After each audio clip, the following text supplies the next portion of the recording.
I have to put my my You got fuck, it. fuck my life. 1 second. You got this. I gotta think of something sad for a second. Okay. Isidoro is back. The real Isidoro. And we ended with him going to the RV. I assume the rest of you follow shortly after. Yeah, sure, why I not? do. Probably. I will say immediately Isidoro, like the real Isidoro, goes in and Guinevere's mood tanks immediately.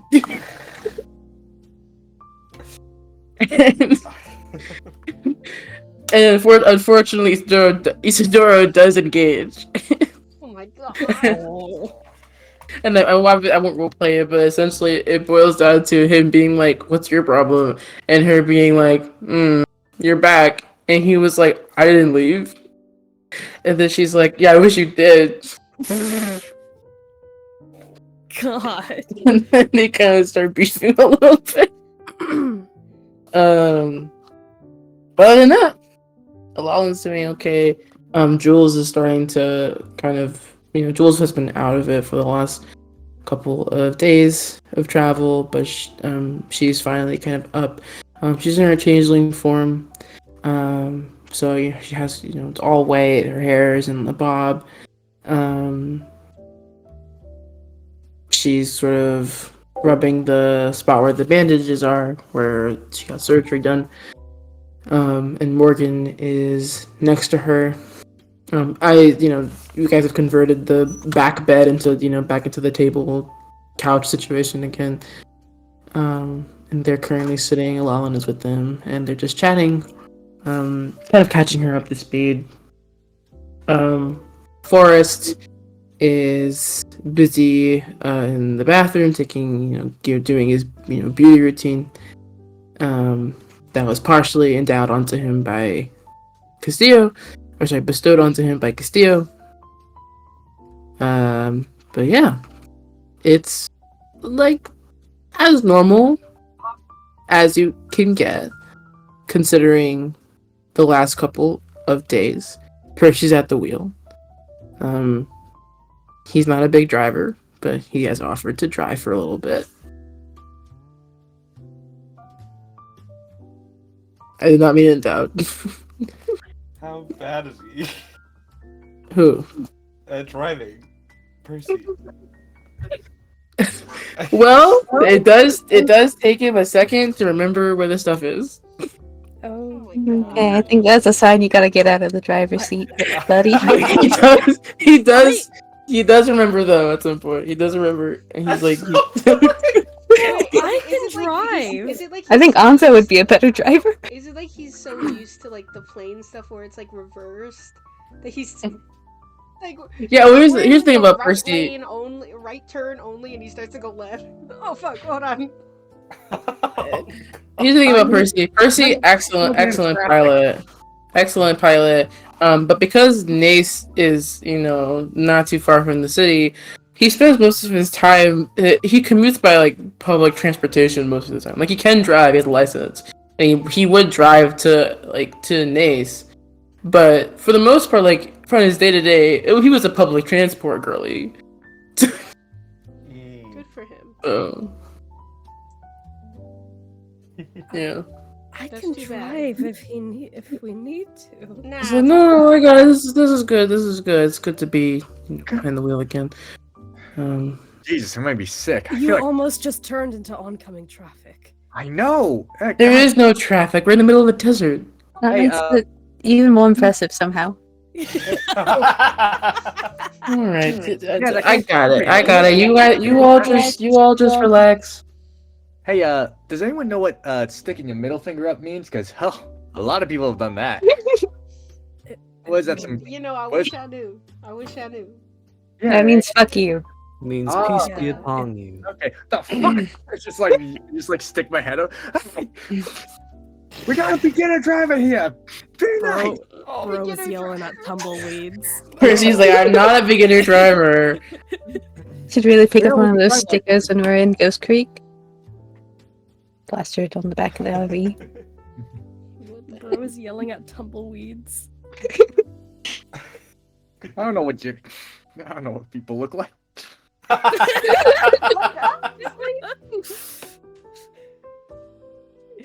It's alright. The spirit's there. Actually,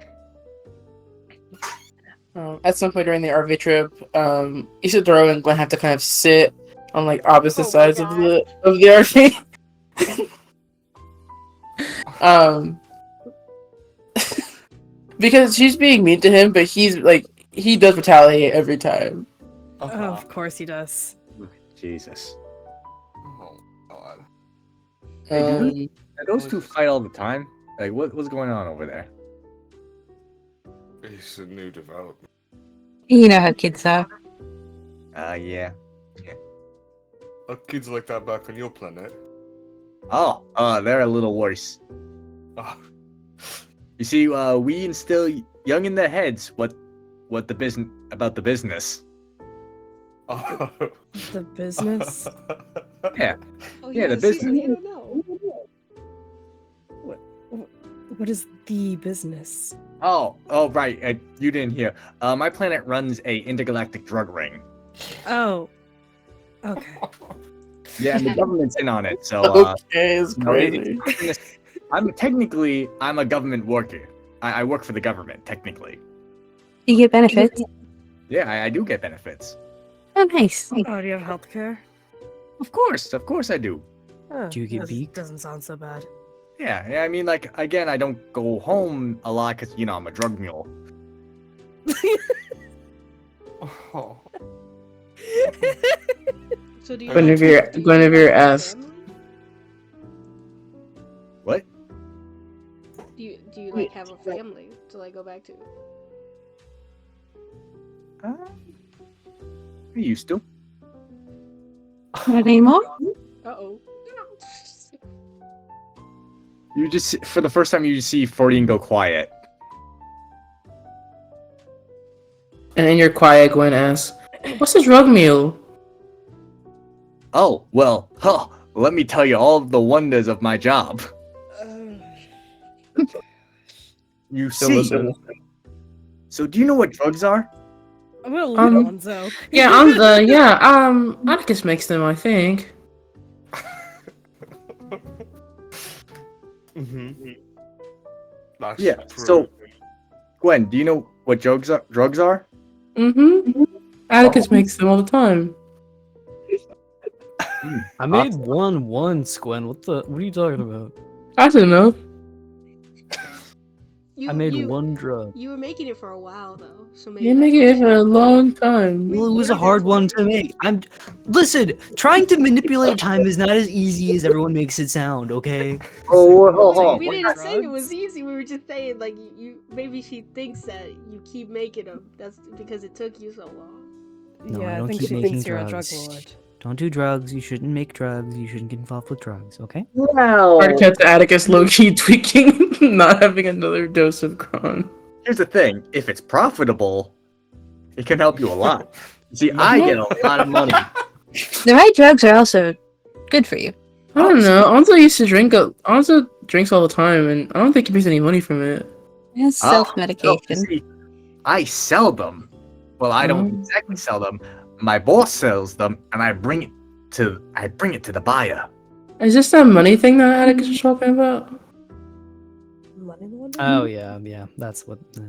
Yeah, with the Yeah, capitalism. but here's the and thing: since my government knows, I don't need to have a middleman. So, you're just a merchant then? Yeah, you know what? I am a merchant. Well, more of like a delivery man. Oh, okay. A merchant of death. The drugs are bad. Oh, then why does Atticus get to make them? They're not always bad. Yeah, Well, yeah. that's for Some of them Atticus can too. help. Some of them can, make you buy more, which those drugs we love. But Drug dealers love them. Yeah, yeah. Normal people do not love them. yeah, what they said. I mean, I live ibuprofen, and that's technically a drug. Oh, you guys are still on ibuprofen, right? Oh, wow. Do you No, have on something better ibuprofen. than ibuprofen? Oh, buddy, we have leagues above. You see, in my planet, we have things that you wouldn't even imagine. Mega. Like what? Super ibuprofen. Gwen's like lost the thread because she doesn't know what ibuprofen is. So she's like, uh-huh. No, you just see 40 and light up talking about drugs. Gwen, ibuprofen it's a painkiller. It helps with muscle pain. But pain is good for you. Not all the time. It's good to manage it. Well, Grandpa used to always say that being in pain was a sign that your body was working. It can also be a sign the body's not working. Hold on. There's There's very, very fine line. I feel like that entirely. So I apologize because the drug's name doesn't translate well to common. So, or whatever the fuck you guys call it. So the drug's called here, let me and basically what it does is that it makes it so that your brain doesn't go numb to the sensation. It resets it. Every time the drug runs out, it resets your brain, so every time you try it, it's like having it for the first time. You said it's called. Well, no, you gotta pronounce it like. Yeah, like. How about we give it a different name? What? How about we give it a different name? I mean, the closest translation I would say, like very loose, is glitter. Oh, that's a good name. Oh, Let's go with that. Yeah, but That is a fantastic name. My Yeah. pants have glitter in them. They Different do. type of Probably a glitter, different yes. I like that glitter. Then why are they called glitter then? If it's the same, if it's different. Some words share names. yeah, I mean, like in a way, it does, like shine a little bit. So there is a little bit of sense to glitter in it. It kind of looks like candy in a weird sense. Is it kind of like bat and bat? Yes. Yeah, that's Yeah. a homograph. Yes. No. Well, no, it's a homonym, actually. My bad. Also, Can you tell me the No, difference no. between a homonym and a homograph, Gwen? I bet Isadora knows. Are So you- sorry. Are you asking because you don't know? Isadora's like, I don't think a homograph's a thing. No, a Homophone. homograph is when two words sound the same but are spelled differently. Homophone. No, What the- no. No, that's the other way around. God Mm, damn it. Homophone is what yeah. that is. Yeah. A homograph Um, is when it's written the A same. homograph is when they're spelled the same, but they're pronounced different and have different meanings. I Oh, just you know? noticed how needlessly complicated. Yeah, I read. No. Well, I didn't mean if- you didn't read. I was just. To make it easier, a graph Yeah, I know. is something that you read. Homograph, it's spelled the same. And a homophone, you talk on the phone, you hear the phone, it sounds the same. It's I thought fucking that was when you stupid. don't like gay people. No, If it's a you ever homophone. show graph or gram, they're both Colton root words. I'm gonna sit on the roof. This is boring. Yeah. Well, I think we could stop talking about homonyms now. Yeah, back to drugs. I think this is a very important learning moment, actually. Well, I'm for the guy who doesn't know it. Points at Anzo's empty space. Hey, where'd he go? The roof, to brood. You just see Anzo like opening the door while he's driving in. Just bursts like, whoa, what the f-? No, I'll just be a second. He can do that. Anyways, Yeah, he does hey, that all the time. Yeah, don't anyways, worry. you want to learn how to make drugs? No. I can help. No, no. Well, maybe the adults, not to the little girl. Gwen thinks about it for a moment. I think Gwen needs more foundations in chemistry before a lot more. What's chemistry? It's science. Yeah, we'll What's start the science? homeschooling on as we make our way back. I'm just trying to. Homeschooling, aka just asking her if she knows something, and then when she says no, We're like, Well, anyone oh, that's so is. weird that you don't know that. And she's like, my grandpa. Science is just how the world works. My Or grandma study said how that the world works. homophones are like when two men love each other. Is Gwen's hair still messed up? Yes. Can I ask her, like, Gwen, do you want me to, like, fix your hair a little bit? She tilts her head. She's like, "Oh, I don't need anybody to fix my hair. My hair's fine." Gwen. What? It's a little bit messed up. If you want, I can give Not you a messed spray. up. Your hair's messed up. No, Gwen. Yeah. listen.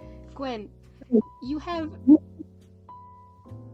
your hair on one side is a little bit longer than the other side. That's fine if that's like your personal choice, but I'm saying like I can see the dirt and soot and other various. Your hair's dirty. If you want, I can give you like something to clean it so that it's easier for you to like, you know, deal with it. I can clean it myself. I mean, do you guys got like a laser room? You Oh, the what? Oh, Hmm? yeah. Well, see, so in my See a world, laser room? so in my world, we have this kind of laser that just burns the bacteria off you. Yeah. We have a shower. Oh, you're still on show. Oh my god. Yes, Showers very are nice. nice. Laser? Yes. Okay, and there's a point where it's just over engineering on your on your little planet. Well, honestly, that's kind of what Kenkus are known for. Lasers? I mean, it's very expensive. No one uses it other than Kenku. Huh. Hmm. I So then you're not on lasers. Well, I mean, we Well, are he's late. on lasers. Because he's a king. Probably. Hmm. But Gwen, you may not require it, but would you enjoy it? Would you like to see what it would be like, you know, having someone help with your hair and not, you know, gestures to like a hack job on his own hair?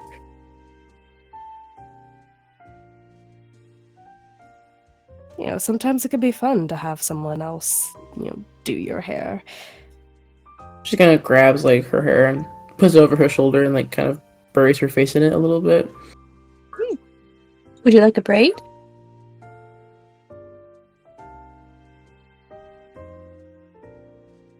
She's like, for a moment, she thinks and she goes, "Grandpa used to do braids in my hair sometimes." Very nice. We could show you how to do a braid if you wanted. Like, if you don't want us to like touch your hair, we could show you how. Like, I could do it on Cecil's hair, and then if you want to try it on yourself, you can. Like a model. Yeah. My mom used to braid my hair all the time as a kid.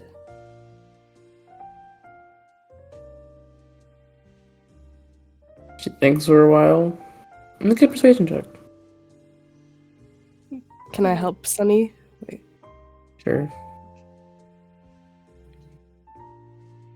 I don't have Sunny's dice with me. I forgot to bring it. Oh, I have my dice. Do you want me to roll? No, it's okay. I got it. I'm just using the other Okay. characters that I own. It's with advantage? Mhm.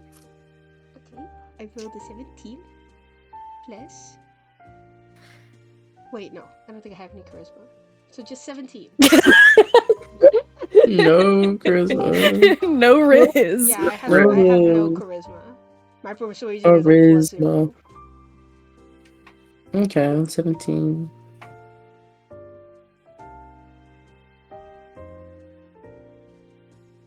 I think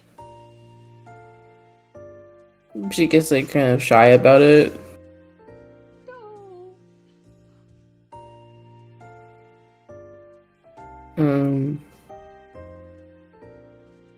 And I think she'll agree to let you wash her hair. She just doesn't want to do it in the RV. Okay. We're going to Ghost Creek anyway, so we can do it there. We have a place to stay? I mean, She also requested Isidore was like 100 miles away from her. We could put him in the swamp.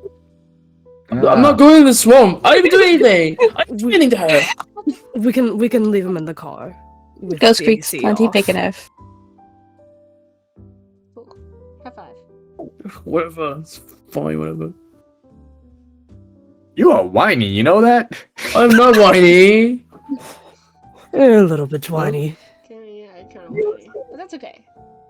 I kind of like the What mimic the there. fuck was that? That was crazy. What happened? The fear.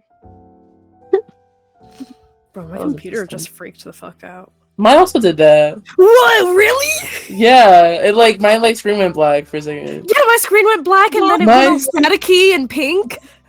Well, mine didn't do all that. but Well, it went black Whoa. first. Are you guys mine okay? didn't do all that. But No, y'all's Y'all computer about to be exploded for some Abducted by aliens. reason? 40? 40. Hey, Silver. Hey, Silver. Hello, I purchased a new telephone. A telephone. Same number. So you guys are going to Ghost Creek? It was great. Hmm.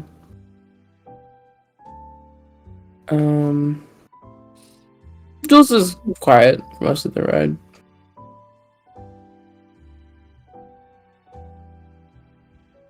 You guys to Ghost Creek. Park the RV.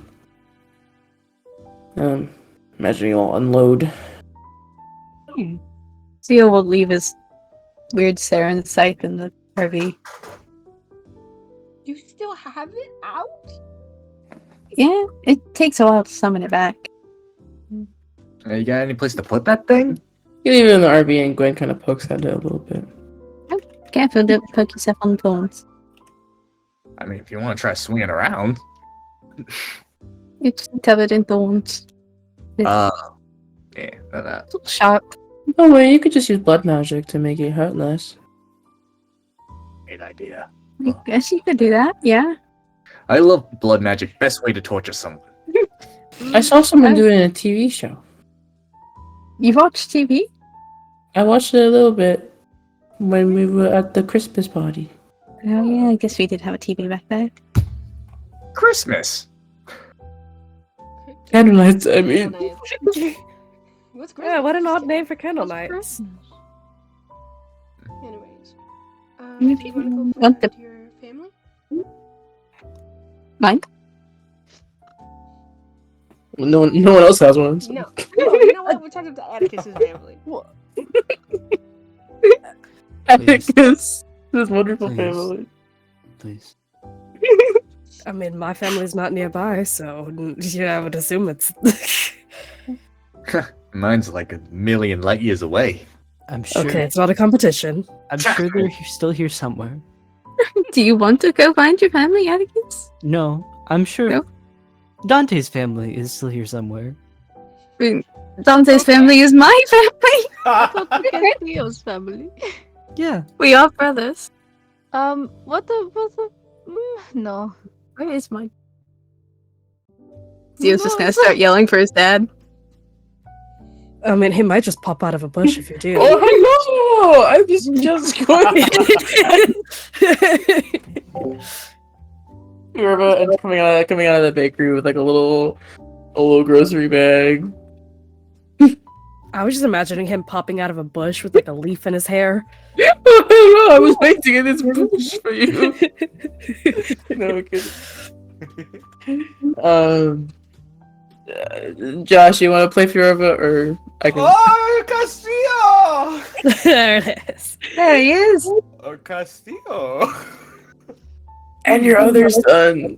I think you saw how Castillo looks. So it took a second. Oh. Adante! Hello. Hello, my beautiful boys! Papa! Oh, I do not. Mine is nice. I think you are not my boy. What? Dude, I'm fucking hung. What? Oh, my bad. I thought you said Papa. Never mind. No. Man. You ain't my dad. That's true. How is everyone doing? How are we doing? Are we okay? We blew up NXT. Was Sunny blew up NXT? Like We got- literally. Oh, Yeah. Yeah, We boy. got Alana back. that's great. Yeah, I do need like to talk to Vera to see if everything's okay with him though. Alan like steps off of the RV, and if you ever you see, he's like a little gaunt.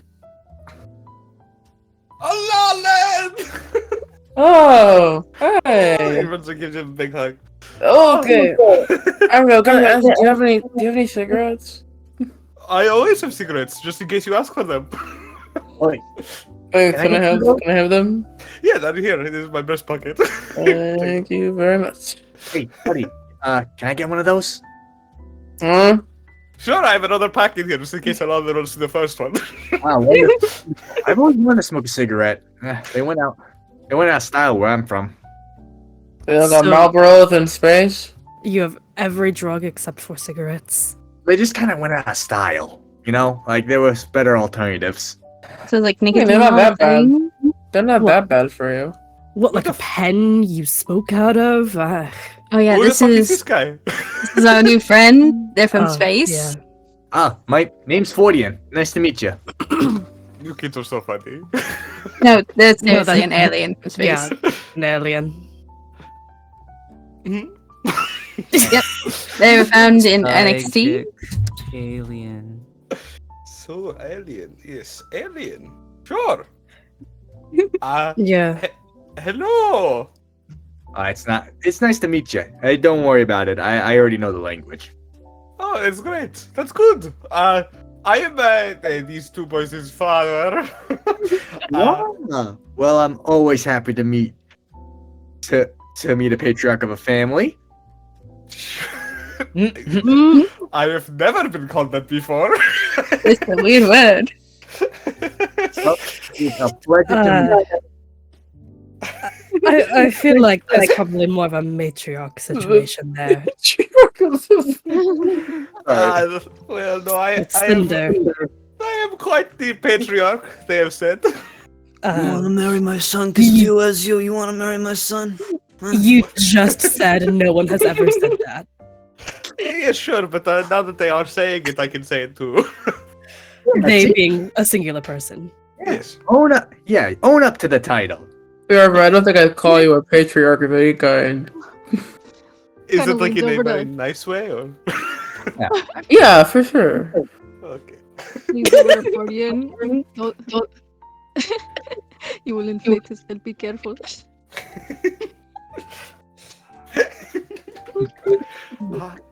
So, NXT is blown up. This is wonderful. We got Yeah. Jules back, although I'm gonna actually bring Jules to the inn, so I'll take you guys around. Oh, see ya. Alright. Hi. Is Vero I still like here? I smoked a cigarette. Vero is still here. Vero has been after your talk with Arati, Vero went with Arati to somewhere else in Ghost Creek. And has presumably been chilling in the inn. Okay.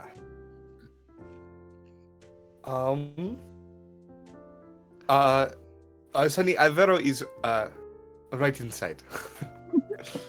So Oh, yeah, I was gonna go talk to her, but about Ilala, but he just left. So well, he'll be right back. He needs to go out and smoke his cigarettes. All Yeah, 18 the of them. Yeah, the whole pack. All at once. So Yeah, Turn he into might like have a a zombie or Don't be something. ridiculous. What? Speaking of Same thing cigarettes, as me. Speaking of cigarettes, Atticus, can you make the wisdom saving throw, please? oh wait. Wait, do I have to make one too? Because I'm smoking one. No. This is for the crown. Marcus, do not 17. freak out right now. 17? Okay. You're fine. You're still feeling kind of down, but you're okay. Oh wow. That's weird. Yes, I am not one to partake in cigarettes myself. I like to keep my body strong. That's Especially secrets since aren't my- bad. Well, no, they are quite bad. They will kill you. Oh. I think there's plenty of other things that are going to kill us first. But I haven't smoked Oh. since I was a teenager. To be the government honest. we just blew up. The government isn't that scary. I fought the government so many times, you know. We know. Yeah, but you fought it when there was like still a king. Yeah, when there was a king, I fought a whole army of SWAT people earlier. You know, it is like it's so easy, it's so simple. Yeah, like Well, last couple days yeah, ago. Oh, I thought you Couple meant, days like, ago. right now. I was scared. No, but I would do that if I needed to. Has anything been happening here in Ghost Creek? It is very boring here. After Johnson has passed away, it has been a very sad time here. If he added that much. Mama hasn't dug him up yet, has she? Alright. Well, I put him back in his grave. Oh god. You know, That's good. they should really bring these back. God, man. I never knew what this would taste You like. having fun with that secret? Mm. Wow. They're out What- there to drugs on it. Why are you? You're like eating the cigarette like you are drinking a fine wine. Am I not supposed to do this? No. You're supposed to breathe it in. You gotta aerate it. Oh, You okay. light it and inhale the smoke. Oh, okay. Can you do that with a beat? Yeah, I can do that with beat. Don't worry. Oh, that is different. Hmm? Didn't even show. Oh, I guess if you're like a drug connoisseur, it makes sense. Yeah. Yeah, That, there are a lot of drugs on this planet. that is a very primitive feeling. Wow. That's crazy. What does that even mean? That's crazy. Guys, I do not know if I can keep saying planet. I think it's going to set me in a state of existentialism. Don't worry about it. Don't worry about it. Wow. You know, I bet we could bring these back. You probably should not. I'd make a fortune. I knew that's what you were gonna say. Okay, how are you doing? You seem a little awkward. Smoking up much.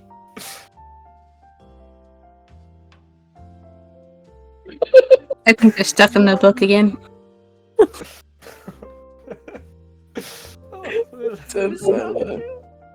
Dante. Dante.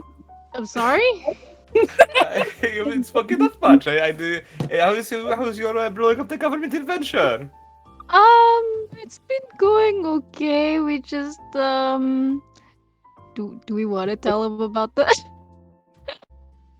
the part where we broke into the government facility? Oh, or it we could be already it'd did be the 29th today. that?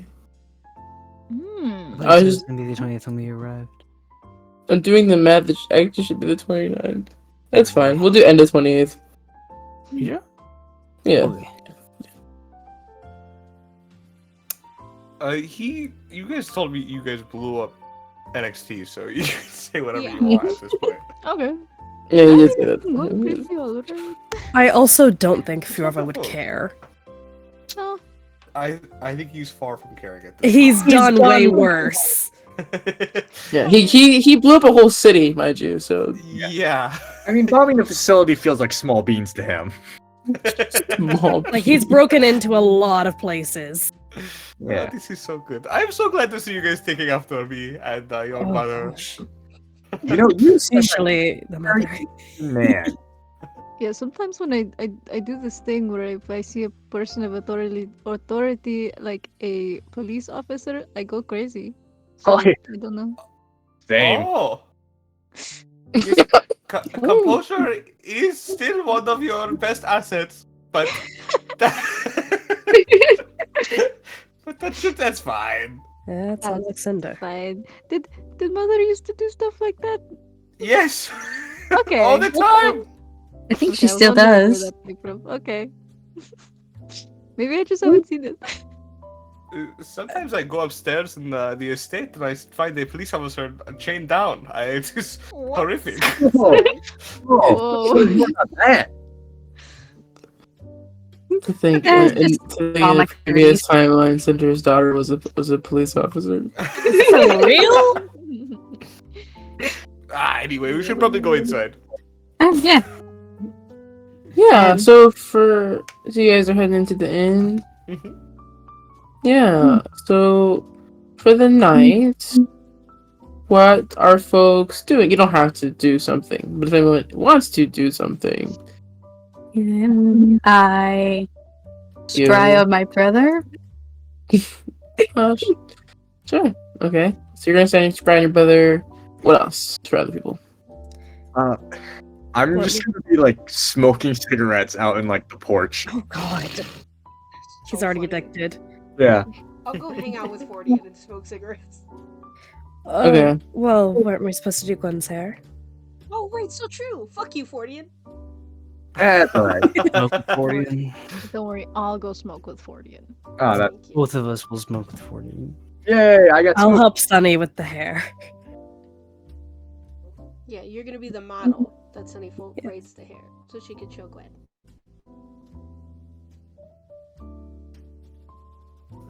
This will not Okay. be his first time doing this. Anzo, anything? Your brother Isidoro, he seems like he's staying in the inn for the night. Okay. Oh. And Cortia is also nearby. She's at the pub. Man. I don't know. For the time being, I think I'm just gonna relax somewhere in the swamp. But you can come back to me if you'd like. But I just. Oh, that's fine. No, I don't know. just wanted to ask. Okay. So with Guinevere, Sunny, how's that going? Like, what's your game plan? The game plan? Yeah, I don't know. Like, what, like, Well, we Like gotta. I- Wait, I'm scared. We have to tackle this like a fucking nuclear bomb. Okay. Well, you got. Just do it like Well, you're bathing a cat. You know, got to make sure the water is perfectly temperature. You know, make sure she's very comfortable. Put on some I think Sunny will. I don't. Do they have like? Well, Sunny has her own shampoo. Sunny will like. they have like a small department store. Yeah, I'll go buy like soap that's like unscented because I feel like she won't like the super flowery stuff, or it'll be like probably too not. much. So she'll get Get like a no tear shampoo. yeah, like no tear shampoo for that they use for like babies. Yeah. In like a big bowl, so she can wash her hair in it. I guess she'll. Are there like? She wants Gwen to like have her own stuff. So can she get like Gwen her own like brush, her own like hair thing, and like little ties so that if Gwen does decide to do braids in the future, she can like do that? Yeah, sure. Ooh. Get her a couple of little hair charms just for later. You don't have to present them now. Maybe like I'll one, get 'em. maybe like one or two, like little Yeah. ones with like flowers. Yeah. Not flowers, but like the ones that's like the tiny plastic ones that's like in the shape of a flower or whatever. Yeah. No, I know what you mean. You get it. Yeah. And I don't know. How do you wash a kid's hair? I mean, that's With love and tenderness. Yeah, I mean, Sunny's being really careful. Like, I don't think she would like rush it or anything. Yeah. Make an insight check. Okay, sure. And Cecil will probably also be giving advice too, as someone who has washed kids' hair. Yeah. And I mean, Sunny knows what it's like to like be a kid, Yeah. like getting her hair washed. So she's trying to like be extra careful, but also like try to make it as relaxing as possible. Yeah. He probably recommended the no tear shampoo. Yeah, Sunny was like, oh, it's cute. It's like unscented. Get the no tears one. Yeah, that's a good point. What's my inspiration? I think it's a D8. I only rolled a 10, so I want to use it. 16. Nice. I think it's 16. Okay, yeah. Never mind. I think with the 16, Gwen has been kind of irritable all day. But, when it comes to this kind of one thing, she's very clearly nervous about it.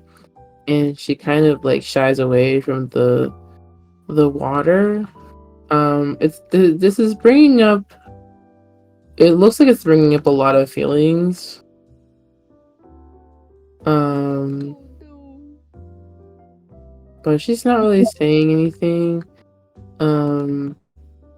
When you like go to try to like help her, like I mean, she kind of like moves away at first, but then will eventually like let you touch her hair. Mhm. And as you touch her hair, um, her hair is very soft. But you also feel like a sense of like revitalization, I guess. Like you feel like when you cast spells, there's like a feeling that kind of swirls in your body, and you kind of feel that a little bit. Nothing crazy. Mhm. But she's very quiet. Do I think it'll help if Sunny puts on like the radio to like help her like relax? Do I think that would like help? What kind of tunes do you want to put on? Um, is there anything about like is there any like late night TV show? It's like not TV show, radio show about some fucking guy who's just like, oh yeah, and then I went to. So you want a I podcast? found yeah. Is there like? I know radio dramas were particularly popular in the 60s and 70s. Okay, yeah. Can I put on like a radio drama? Oh, but Sure. like a calm one. No murder. Like No, like no, a children's one. Put on the one that caused the public panic. No. No. Worlds. A War of the Worlds. No. I think you could put on one that's like you know, the premise is about like trying to think of a other one that I listened to. Because most of the late night ones were really dramatic because they were for adults because kids were asleep generally. Like a very simple one about like, you know, I don't know, adventures late at night from like a guy who likes to explore the city or whatever, and it's like fictional, but you know, nothing crazy. Okay, yeah. I'll put that one on. And then we wash. And then Cecil gets probably like 18 different braids in his hair. And he's like, this is a mermaid braid, this is a fishtail. No. I don't know the braid names, but you know what I mean. Yeah, as you're showing her like all the braids and stuff, and she's watching, but she's not really paying attention. That's okay. She's just kind of putting her fingers through her hair. Well, does it feel better? Your hair, I mean. You still see that the edge, like the edges of her hair are still white, and she kind of like, and they kind of like remember how in Rapunzel entangled when her hair gets cut and it kind of Yeah. like it kind of like stays like kind of curled up a little bit. Mm-hmm. It's like a little bit like that.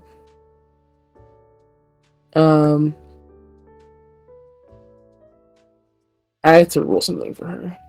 Uh-oh. Oh no.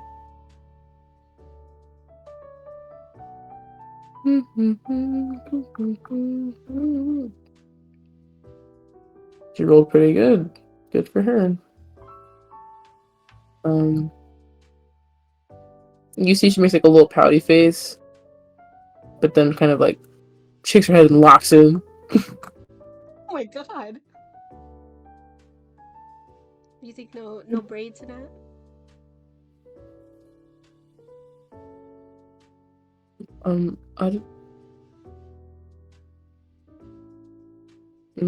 She thinks for a while.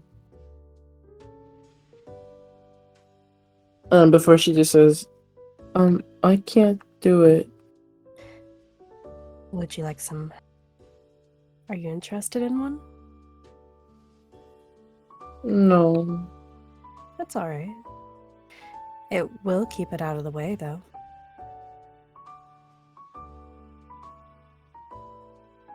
And it'll protect your hair. What other hairstyles are there? You could do ponytail. You could do any others? Cecil, help me.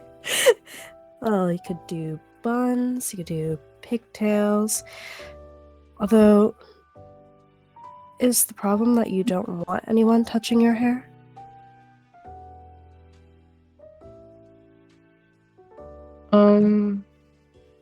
I think it's fine. I just don't want braid. It's all right. You want to just have it down for now? She nods. That's okay. I think you look very pretty either way. Yeah. And now your hair is fully detangled, and you can let it fly in the wind. He kind of like shakes his head so his hair will kind of dangle. Trying to be a little dramatic and silly with it. Do a little hair flip. She'll do one. She's kind of awkward about it. Oh, wonderful. I think you're gonna outdo me with that. You've lost her. Yeah. He wasn't expecting to keep that going that long. He's just amused. Well, I'm glad you like your hair now, and that it's clean. Here, do you want this stuff? I offer like the brushes and combs and such to her. I'll take it. I give her some. And we can always show you how to do it yourself if you would like, or you can ask for assistance if you would like to brush or clean or do anything with your hair. Thank you. No problem, kid. She seems to be in better spirits. Hell yeah. I think Sunny gets a pang of that meme on TikTok. That could be literally anything. Yeah, that's fine. That meme on TikTok. The meme that's like, get away, baby, and then the baby looks like big eyes. My baby. That's how Sunny feels right now. He won't mention it though. And then we go do our own thing, I suppose. Yeah.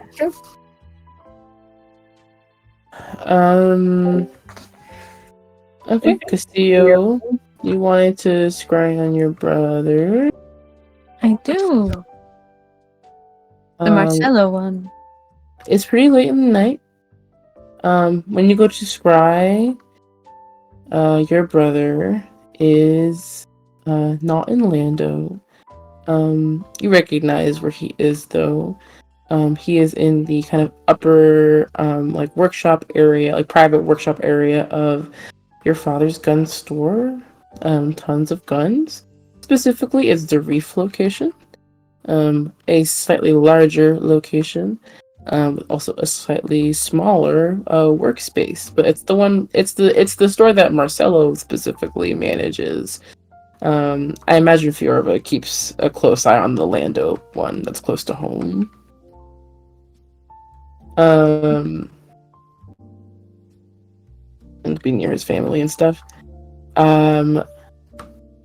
So Marcelo is currently up late at night. He has his sort of desk lamp on, and it's atop a bunch of papers. He's currently wearing like a bandage over his eye. I forgot which eye it was. It's in my notebook. I don't remember, but it's the one that was hurting in the monologue I gave the players. The players, the players. But it doesn't look bad. Looks like it's just kind of healing or whatever. But he's working on some drafts. He has his classic parchment, that kind of like light blue paper he likes to write on and draft on, his rulers and stuff. It seems like he's working on a new weapon. What's the weapon seem to do? This one, make me a technology check. That uses Okay. intelligence. I don't know if you have it on your sheet. I do. I imagine that's just an intelligence check for me. Oh, that's pretty good. 18. 18, okay. You grew up around guns enough to kind of get a general idea of how to read one of these things, but from the scry, it looks like a kind of sniper-esque rifle situation. But it seems like he wants to like equip it with some kind of magic effect. Maybe something to do with like some elemental damage. Kind of a variation of Fiorva's elemental revolver that he had last campaign. Okay. But it's in like very early draft stage. But he seems excited about it. And that's what he's doing. Is there like a phone in Ghost Creek? Yeah, of course. At the end, you're staying at, they have a phone. Pays like Can I- a couple copper pieces to use it. Can I try to call Marcelo's shop? Yeah.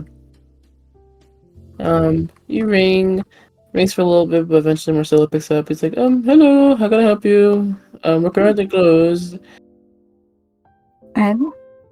Just me, Castillo, checking up on you. Oh, Castillo, hey. Hey. I just got back to Ghost Creek and figured you weren't here, so wanted to make sure everything was okay. No, everything's great. I ended up spending Christmas with some other folks, but it went pretty okay. Lando is not looking great, but I relocated to Zarif to help with some food drive stuff, so I feel That's good about good. that. Yeah, it's different than what I normally do, but it's not that bad different. I'm glad you're enjoying it. If you need any help with anything, I'd be happy to lend some aid. I think I'm okay for now, but thank you. I met some really good people on Candle Nights, so I'm feeling good. Way better than that earlier Christmas Candle Night day. So Good. Good thing Candle Nights wasn't complete lost. no, yeah, that absolutely. I'll call Dad at some point. I just have to get around to it. You want me to give him a message or something? He's here No, somewhere in no, I the got it. I'll call Mom and Dad probably tomorrow. Yeah, I'm sure they'd be happy to hear from you.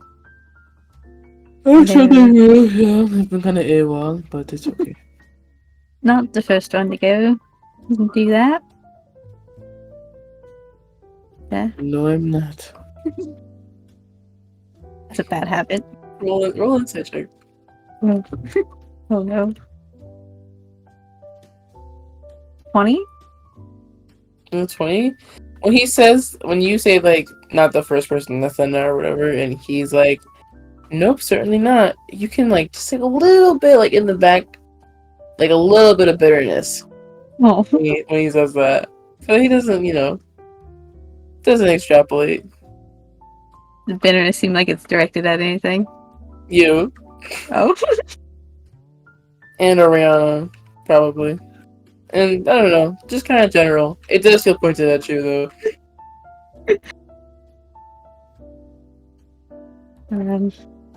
Yeah, it's late. Just wanted to be sure you were okay. And See you soon. See you soon. And you'll hang up the phone. And he'll go find his husband. Plop down in his lap. That's easy enough to do.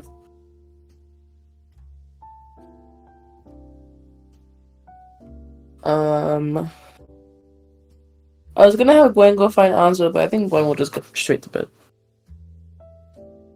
I'm not straight to bed, but to her room instead. I think she's still mad at Anzo.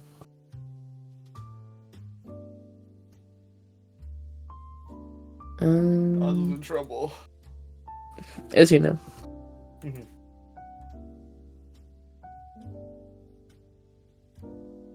You're not my dad.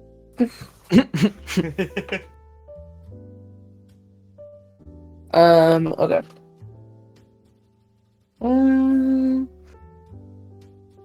Was there anything specific anyone wanted to do before we move on to the 29th?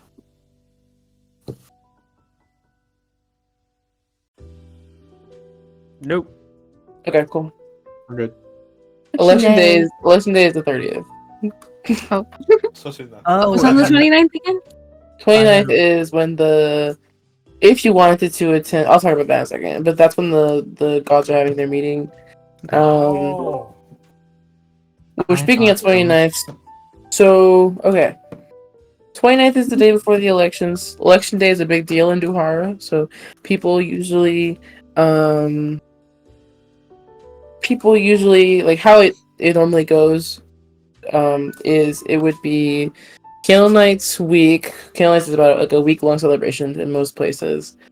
So technically it's still Candle Nights week, right? Then it would be the New Year, and then it would be Election Day. So Candle Nights leading up into Election Day. So that whole like week, 2 week period is usually pretty active, and like that will be the case in all the cities that you go to. It depending if you choose to go anywhere. Right. I actually in that case, not a scene. Just really quickly, I want to, let me pull up exactly what it is. Yeah. So I wanna go to like whatever public. Do they have like a public library or like somewhere here in? Those Creek is very small, so they have like a very small library. Yeah. Do they have the fax machine? Yeah. Yeah. I want to fax all those NXT documents with the ones that I errata'd. I want to make a copy, and then I want to errata Isidora's name on all the copies if they exist, and then I want to fax those documents to everywhere I can basically. And the same thing with Lola dealing with the Occurds that we got from Xavier's home. Just evidence to show that, hey, Jada's campaign been working with the Mafia. Okay. I don't know. I'm trying to think of who you'd be able to send that to. I don't imagine I could do like particular people, but if I could get like the other libraries or like, other like public places. I think that's doable. We could definitely do the Zarif Public Library and the Meridian Public Library. Yeah. For sure. Yeah. Oh, I know who to send it to. I specifically want to send it to Alexander Lee at the radio tower in Duhara, in addition to all the other places. I don't know if you have his fax number. I can call and try and find out.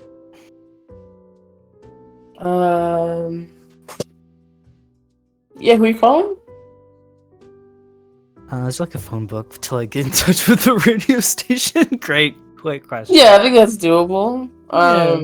I don't think they'll give you their fax number. I think they will give you their journalist tip No, line. I gotta I think scoop for them though. I gotta scoop. I think for well, that's the them. same. I think they'll give you their journalist tip line. Okay. I don't need they'll to give- send it to Alexander. I can just like fully No, give it to I- anyone who's willing to listen, hear me out. They have a journal. They have a tip line. Like you know, the New York Times has a tip line. Yeah. I think they have a tip line. And I think it wouldn't be too hard to chat with somebody, and then they'll give you like their personal fax machine. Actually, I'll give you a name if we talk to. 1 second. Could you also send it to that scientist guy? that we met in the.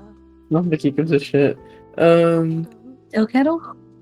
Yeah, I did Still send still it to kettle. Kettle, but I Kettle. don't think he cared. No, I sent it to Jada. I don't know if I did Still Kettle. I probably will. Also, Still Kettle while I'm here. But yeah, May as well, right? Zipline is the best. You get in touch with Sebastian Gibb.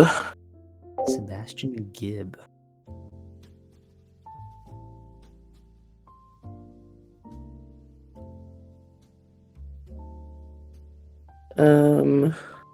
He'll hear you out. And he'll give you his personal fax number. Okay. He's a man with a thick Colton accent. Yeah. Mhm. What?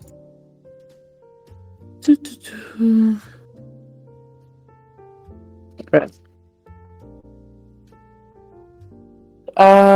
So the I'll next call it- morning, But- I trust and I love Sebastian. I want to get this out to now that you've given me this idea. I want to call I don't want to just call the New York Times. I'm calling the fucking LA Times. I'm calling the Washington Post. I'm calling fucking Forbes. I don't care. They're hearing about it. okay, it is pretty late at night. That's when the going's good. But I do think you could leave a message at their tip lines. Okay. I'll call them the first thing in the morning in that case, if they don't pick up. So for the next day, the 29th, not housekeeping, but for Leo explaining thing to party.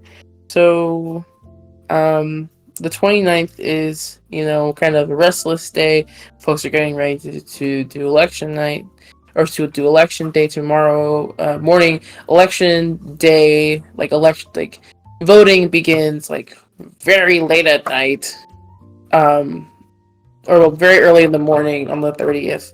So the 29th is a lot of patriot parties, is what Duhara calls them, where people will throw huzzah at their places.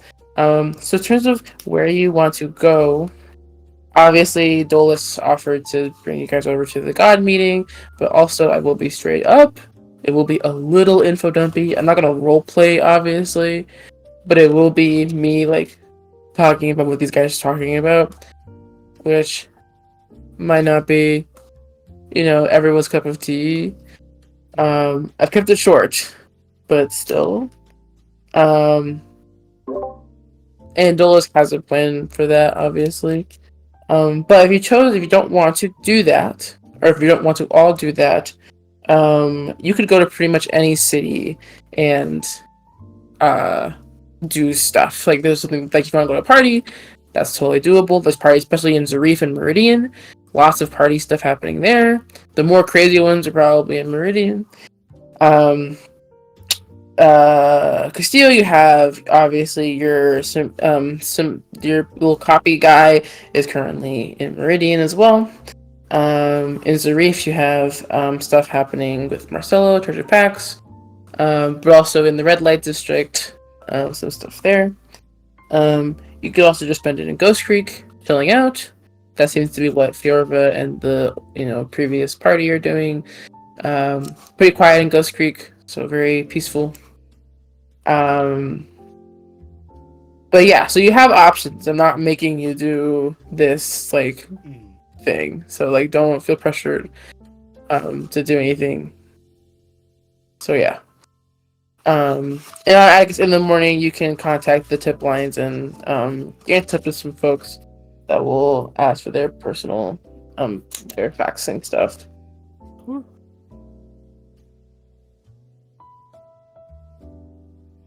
But yeah. A couple other notes. Anzo, where do you sleep that night? Do you sleep in a room? I think he's sleeping on the roof of the RV.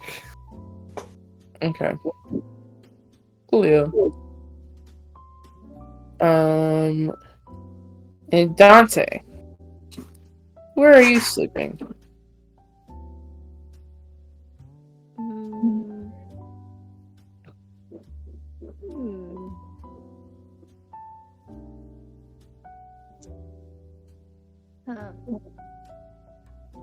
The RV still an option? The RV is an option. Okay. I will just sleep there since I probably have all my stuff in one corner. Yeah.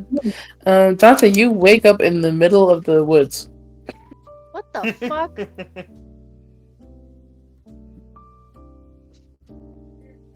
You specifically wake up like a little further in like the swampy forest area, and you're like laying on like a rock, kind of salamander style. So this is not funny. There's no one around you. You No, can I'm see just- like you can see like your footsteps like in the mud. You can follow those back. No, that was all Anzo. He's fully convinced. He's like, bro, what the fuck? He kind of gets up, kind of like retracing the steps, fully Also- expecting Anzo to be there laughing at him. Also, you wake up kind of bleary eyed to like see Dante like enter Shivering. from the woods. What the fuck are you doing? You couldn't have left me on the blanket. What the fuck are you talking about? Why'd you put me in the middle of the I woods? didn't put you in the middle of the woods. How do you know? What? You think I did it in my sleep? I don't know. You're a strange man. That's Very just odd. mean! No, as in you were odd. That means the same thing as strange. Why the fuck would it have been me? I don't know. You're the only one who's strong enough to pick me up besides Atticus. So maybe Atticus did it. Where is Atticus? Wasn't me. Oh, you're certainly on me. Wait, I've been faxing government documents across the country all morning. you're fucking crazy. What the hell? Wait, So, there's only- actually, I do want to ask you, Atticus, what parts of the documents, because there is sensitive information about like the patients. Oh, like their identities and such? Yes, as well as like the workers, and then there's just some general stuff about some of the experiments that have names. Like, how much are you telling the journalists? I'm striking I'm striking out Sunny's name, any reference to what's Shape Changer? Its real name, Cassidy. Yeah. Yeah, strike her. I redacted Isadora, I already said that. I'll redact Percy if he's in there. He's not. Don't Basi- worry about No, I've figured as much. But yeah, I mean, if is there anything I might not be thinking of? it. So, are you striking any mention of any of the patients? No. I'm the randos that we didn't. No, I want their names will be out there. Yeah. Okay. I need there to be some credibility to this, because those people have gone missing like fully, and they need to like be able to like connect the dots somewhere. Sure. All right. Good stuff. Alrighty. Sunny and everybody else. You guys awaken, I presume? I hope. Maybe you don't. I hope so. No, the I whole sure party hope. just died in their sleep. No, Yeah. I'm cold. I'm cold. Jump scared. Why would you say Dante is like shivering. Monte, what's the matter with you? Who put me in the middle of the woods? Are you sleepwalking walked there. again? I did not walk There's there. one set of footsteps. Also, Atticus make another Matching wisdom my saving throw. That happen often? No. 15. Here you go. Let me see where you're at right now. Okay. Steal You your failed Dante one already. jacket. Is Atticus Thank bad? you. Can we tell if something's like wrong with him? Ever since, this is for Davin, for you. Ever since you took the dose of Kron, you've been kind of out of it, and you've been like when you failed the wisdom saving throw, you weren't doing great, and you were having some like, we can only describe it as like cravings, like the kind of craving you have when like you want a cigarette. Yeah. Imagine you kind of locked in because you're like, I don't have any have the means to make fun right now. Mhm. And you've been kind of coasting, but like everything does feel like a little bit too slow. Just like a little bit. Yeah. Enough to notice. Yeah.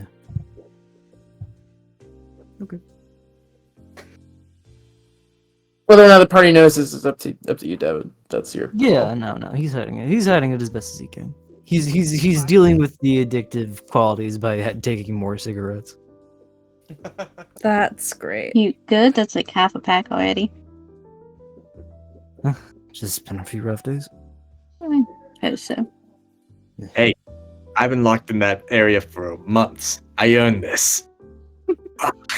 Damn right. Damn right. Okay. So y'all, what the hell do we do now? Well, there's the god meeting. Is that today? That's yeah. What the hell is that for? It's a bunch of but- gods that are gonna decide some things, Yeah. and I feel like one of us has to go. Yeah, Okay. I feel like we're not getting any closer to figuring out, or they're not getting any closer to figure out how to close off the dead worlds. I say we go. I don't really want to, but I think I mean, it's just gonna be a lot of talking. So maybe a nice time to sit back. yeah. Yeah, and then election day is tomorrow. Oh god, it's gonna take even longer for me. Did you guys vote yet? Did we Yeah. vote? Yeah. I think I'd Gerard be does not have mail-in voting, by the way. Or on. going in person to vote. Oh, hold on. So, this whole election thing, it's to control the dead?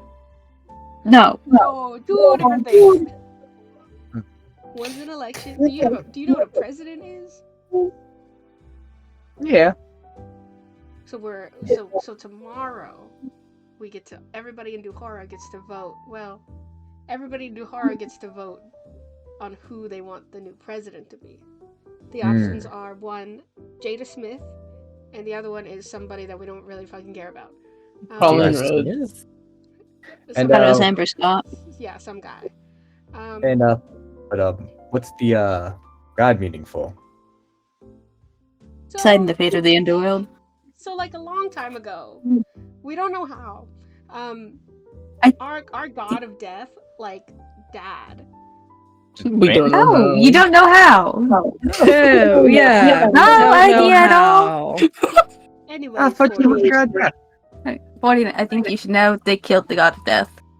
Just to clarify. They straight up erased the god of death.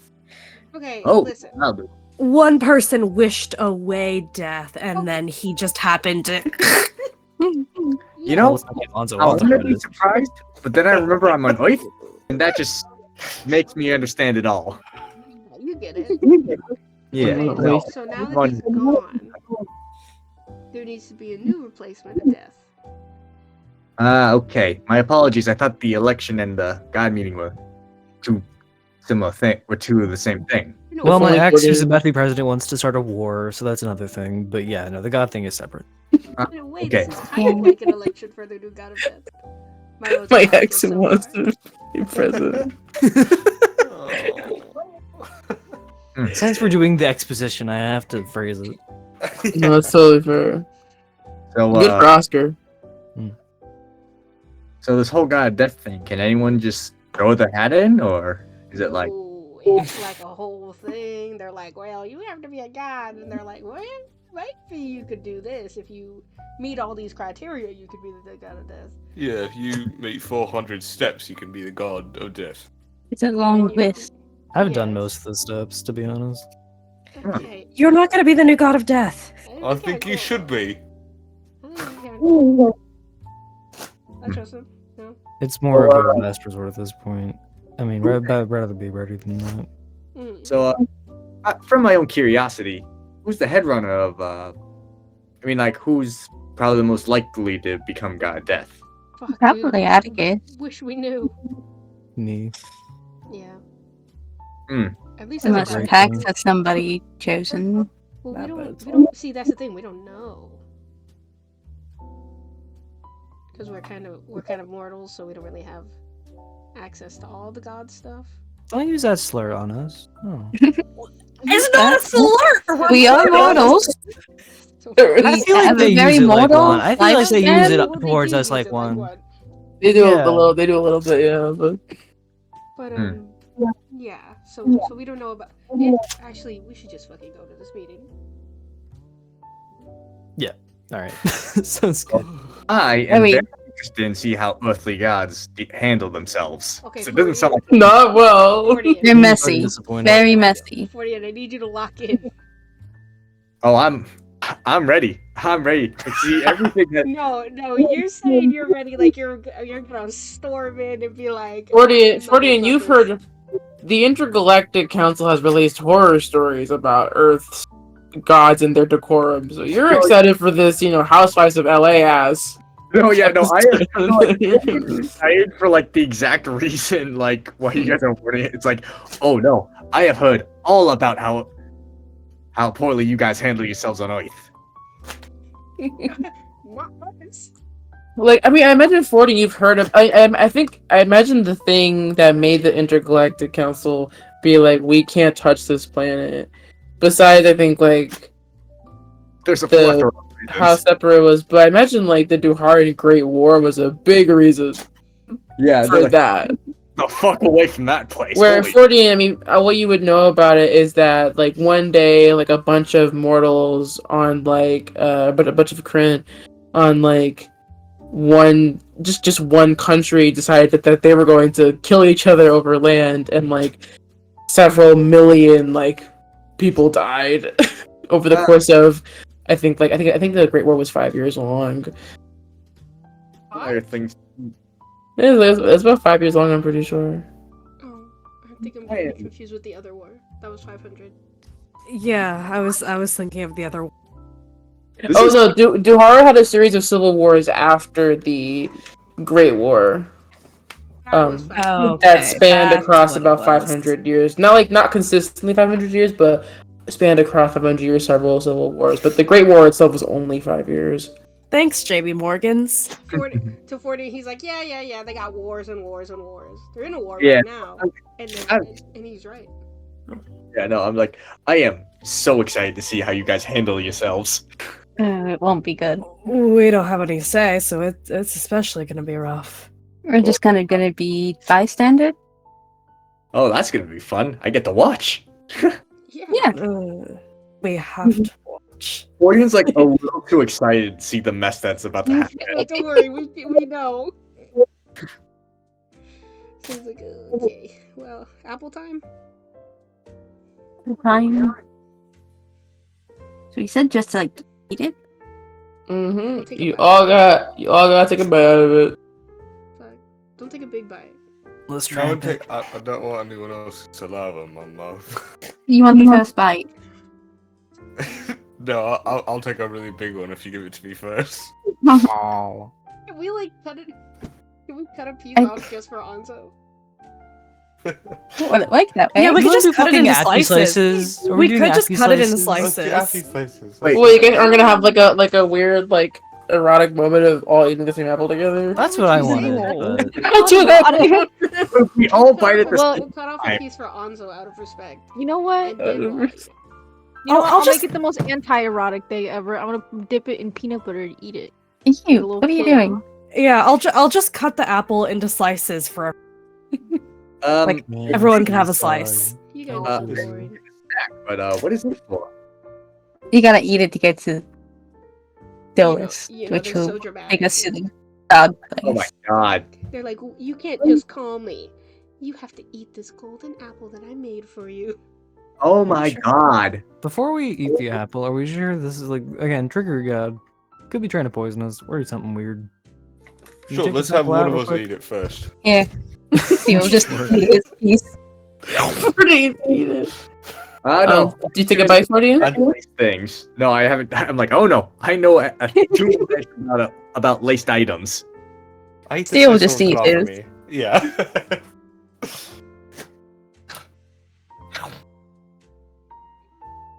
Are we taking Gwen with us? Hongo's gone. Good question before her guardian disappeared. You see like 14 like eats it like you know how like a bird like eats it really fast and aggressive and like pecks at it. It's kind of how he does it. Your beak Do I- goes through the whole thing. Oh fuck. Do I shit. Yeah. disappear the moment I eat a piece? No, Oh, okay. Oh. you're still there. Do we not do it right? Unfortunately, Anzo, it does break your sobriety streak. Oh, You, that sucks so bad. you take a bite of it and you get the kind of like this. It's like a strong taste, and Oh no. you kind of blink a bit, and you're like, "Huh, okay." Do all apples taste like this on your planet? No, this is a No. weird apple. Mm.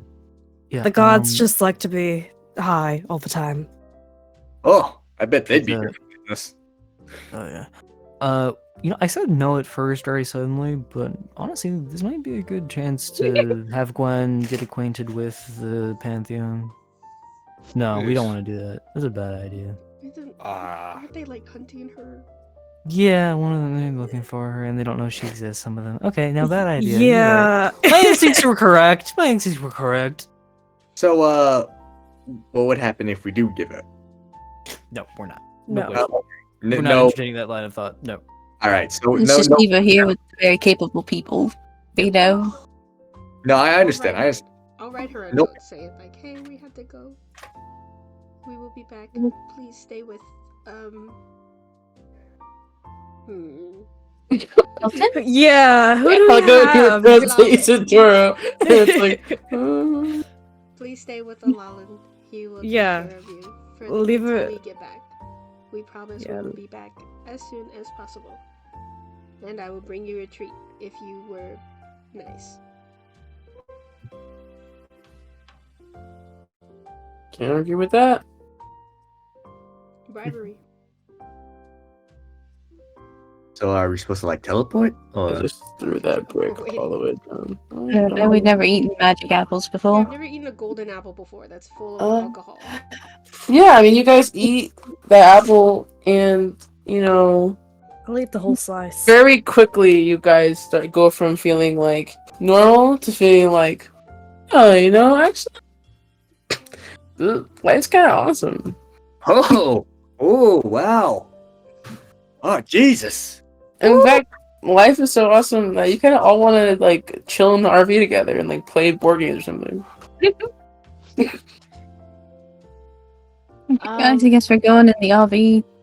I don't know if any of us are safe enough to drive, but And try. Buddy, I am. I'm going to Good to know. investigate who dragged me outside. you're going to investigate right now after you just ate a drunk apple? It's the best time to investigate. No, Hey, stay in the RV. Yeah. Come on, I'll pull you in. No. Hey, Anza, how you feeling?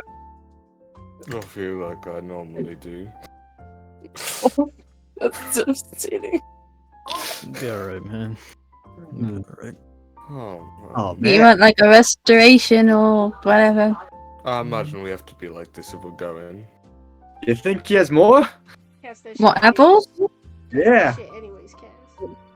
I'm not gonna cast a spell on Onzo against it. Okay, no. I mean- like, oh my god. As you guys I enter wish I the could. RV, and you kind of, push your hand through like the beaded curtain to get inside, and as you're crossing over, you don't remember there being a beaded curtain to get inside the RV, but you guys step into it's empty at the moment, but a brightly colored ceiling with the sort of neon lights. They're a bit dimmed right now. Kind of the honeywood wall wood paneling with a bar and like shelving in the back that are just full of drinks, some of them that you've never seen before, like strange iridescent and sparkly colors and bits of glitter in some of the beverages. It's sort of the whole vibe is generally kind of like a purple, pink, a little bit of green, a lot of orange, booths, a large like a set of stairs that go down into a dance floor, like kind of a sunken dance floor that precedes a stage that is currently empty. There's like a little bit of music playing. It's like Christmas music, but it's like very quiet and like clearly coming from a radio. And at the bar, you see Atticus Grimm currently cleaning the countertop. He's dressed in like like a nice like suit with like a messily done undershirt, like a orange and like with stripes undershirt. The sleeves are rolled up. Sorry. Have we seen Dulus's true form yet? No. Okay, never mind. He's only just presented as 12 himself as attacks to fuck with him. he's only presented to you as other forms. Dulus will look up and we'll see Pax for a moment, and then we'll look over at the rest of you. He's like, in Atticus's voice, says, "Oh hey, wow, didn't think you'd actually do it." Oh, you got any more of those apples? Oh man. I only have a couple. I have it in cider form if you'd like. They all make you feel like that? The cider? Yeah. Well, it's my special. It's like being like held shut by like a cork, and he'll pop it off with ease, and we'll pour you a glass of hard golden apple cider as he pours it in this like sparkly golden like liquid kind of pools in like a very like simple glass. Slides it over to you, puts a lime on the brim, and we'll pass it over to you. Ah, good man. Cheers. Cheers. I just downed the thing. You down the thing. It tastes like apple juice with like a bit of kind of like strong liquor mixed in. Nice kick to it. Thanks. Yeah, I did a little bit of experimenting. I got these apples off of Cersei's Island back way when, and been fermenting them ever since. Kept them stored. Surprised it's lasted this long, but it's pretty good. Nice little drink. Yeah.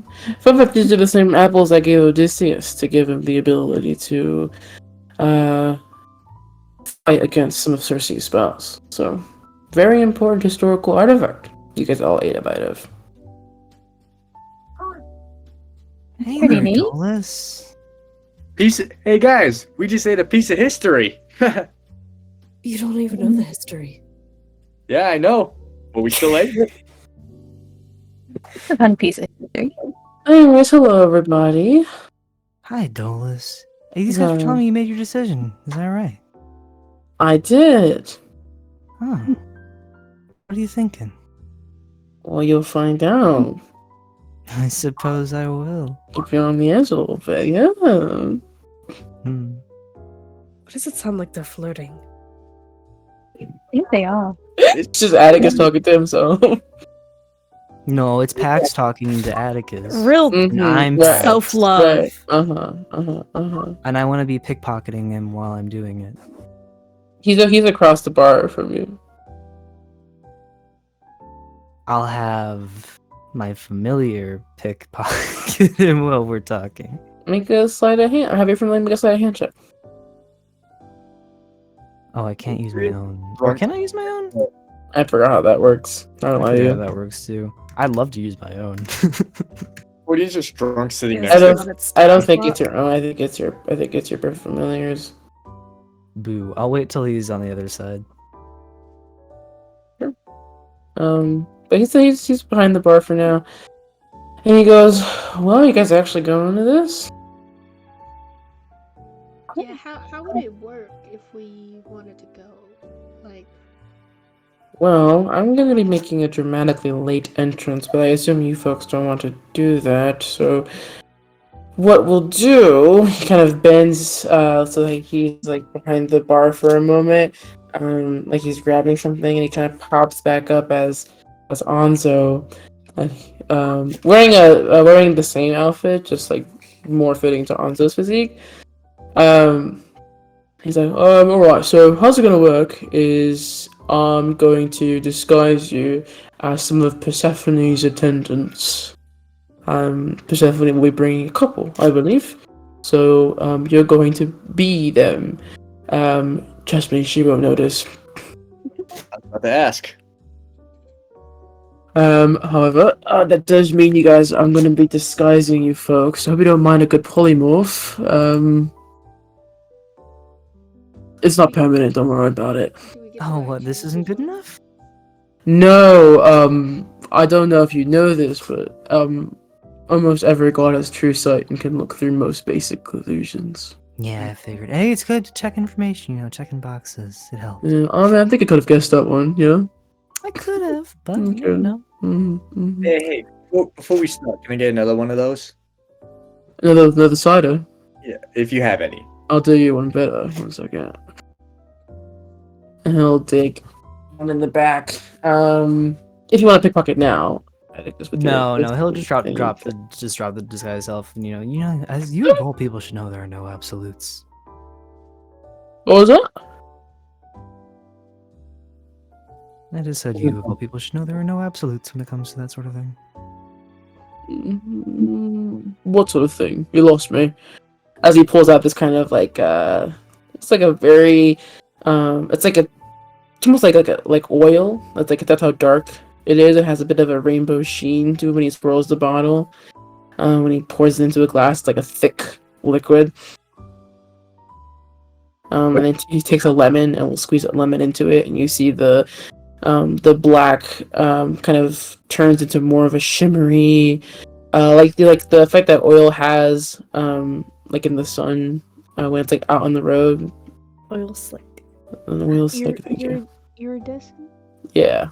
Oh, that is a fascinating little trick you got there. Thanks, man. This one too. Wait, so sorry, is Pax with us right now, or? No, Pax is not with you right now. It's just Dolus. It's Pax's As room Anzo. right now. Holding my Ouija board. I am gonna take the drink. Can I examine it for a second? Yeah, sure. What do you want to look? What are you looking for? I'm just kind of like overall holding it up to my eye and just examining like the drink. Yeah, make me an investigation check. Investigation?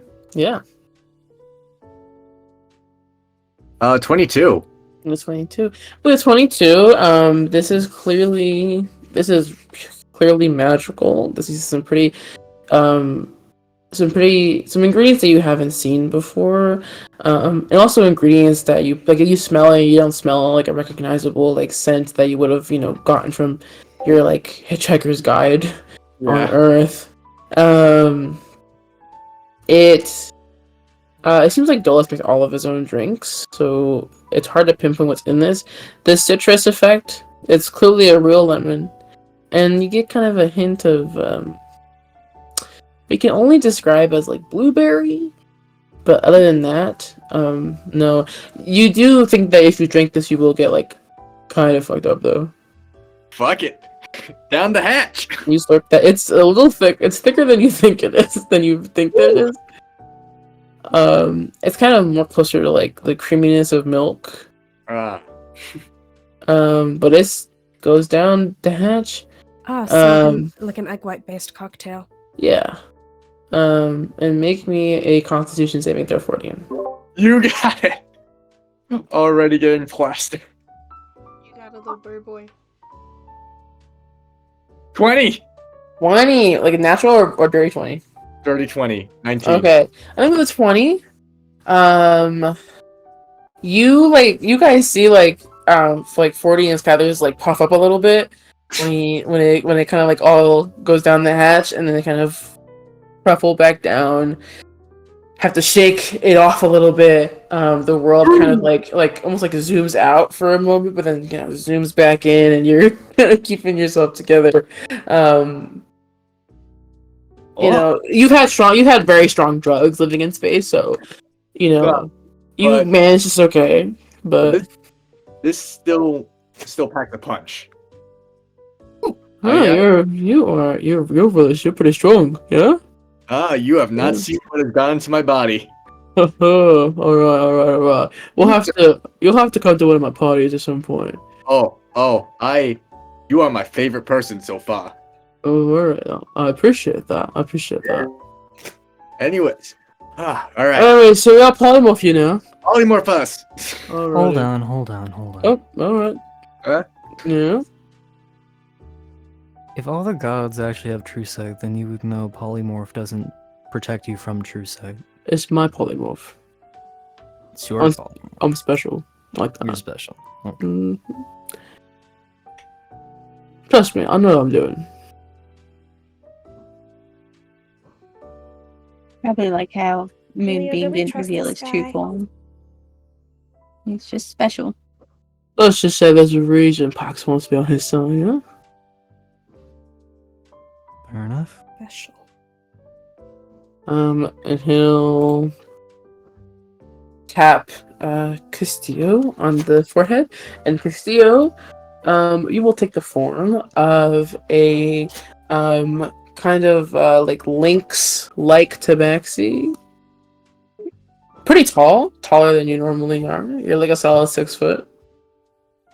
Do I recognize which attendant this is from my time of hanging out with Persephone? No, because they didn't write that. Oh. No, because it doesn't have anything for that. Okay. You don't have to write this down, it's not important, but if you want to, whatever.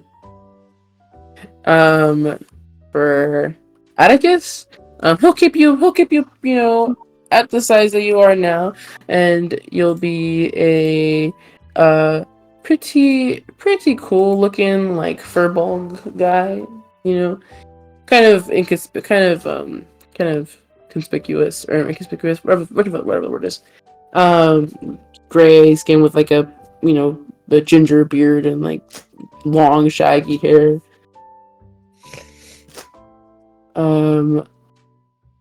For Anzo, he does think of a couple like he like goes for Anzo, but then like will like take his hand off and he's like, I'll have to think about you.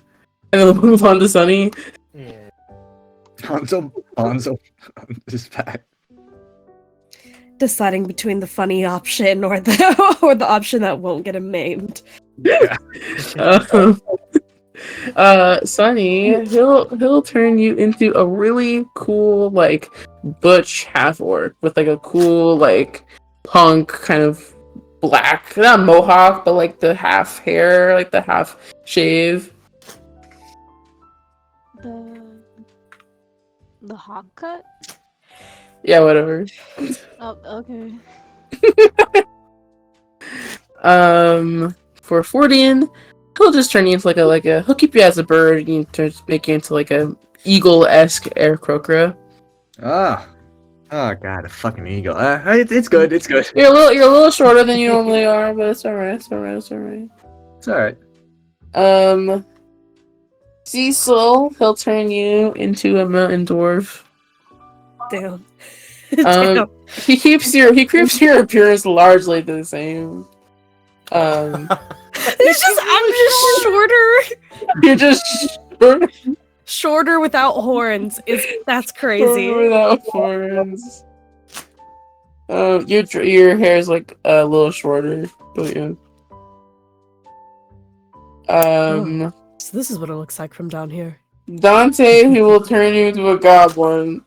Oh, Classic 3 foot tall. That's a goblin. I can see up everyone's Hey, nostrils. hey. Give my What? boy the furbolg. I want the goblin. Okay, you want the goblin? I want the goblin. Alright, I'll give you the goblin. Watch this, and he'll swap you two. Alright. Atticus, the world is tiny. Or the world is huge. I'm down there. What? Okay. Yeah. He'll put his hand on his chin, he looks at Anzo, and he goes, Right or left? what the fuck does that mean? Right or left? Primordial. Left. Alright. I'll go for this then. And he pats you on the shoulder, and he will turn you into, let's see, a, like, you know, you're a lot thinner, first of all. But like a nice, like, refined wood elf. With kind of the straight ears pointing out, and like long, like, brown wispy hair that kind of goes, it's in like a braid. It's kind of folded over your shoulder. Nice suave jacket. He twinkified you, unfortunately. Also.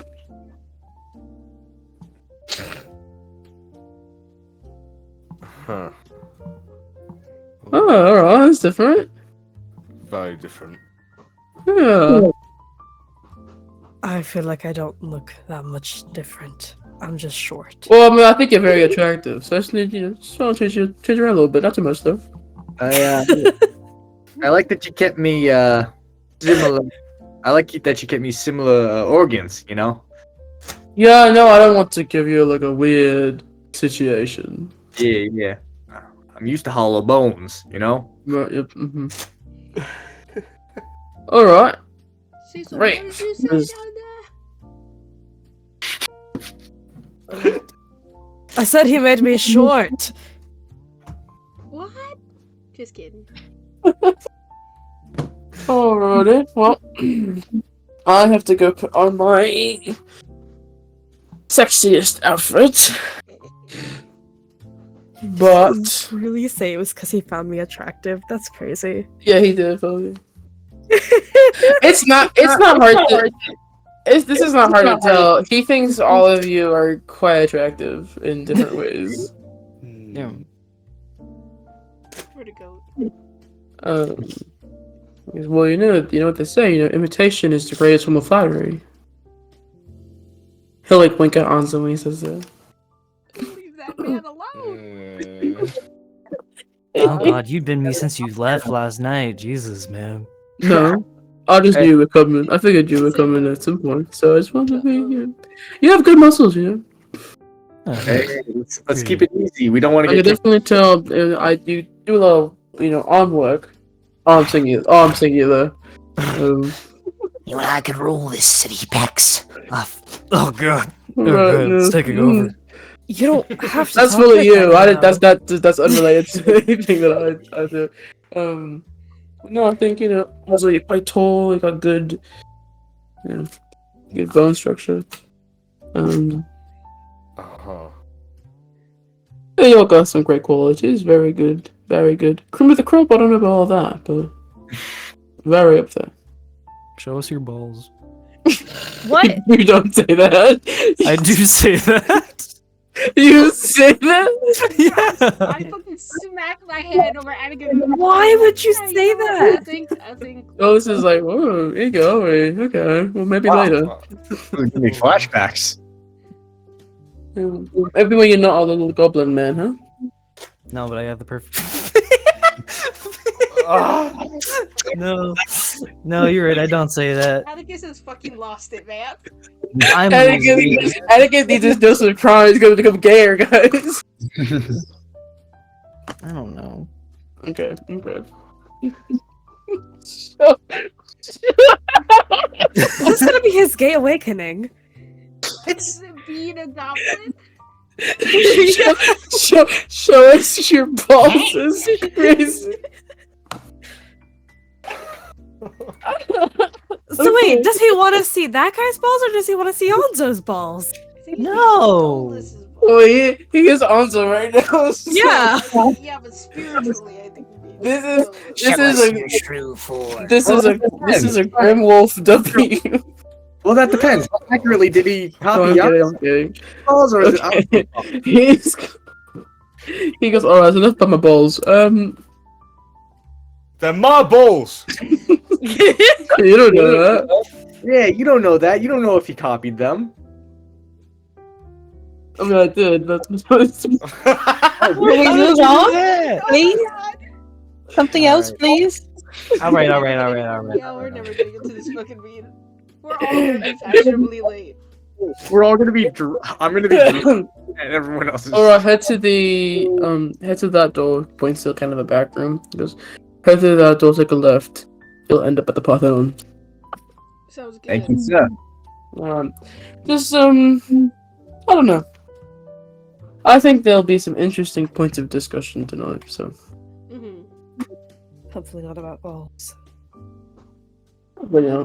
It is Duharu's god, so maybe. And sir? Actually, it very well could be. And sir, thank you for the drinks.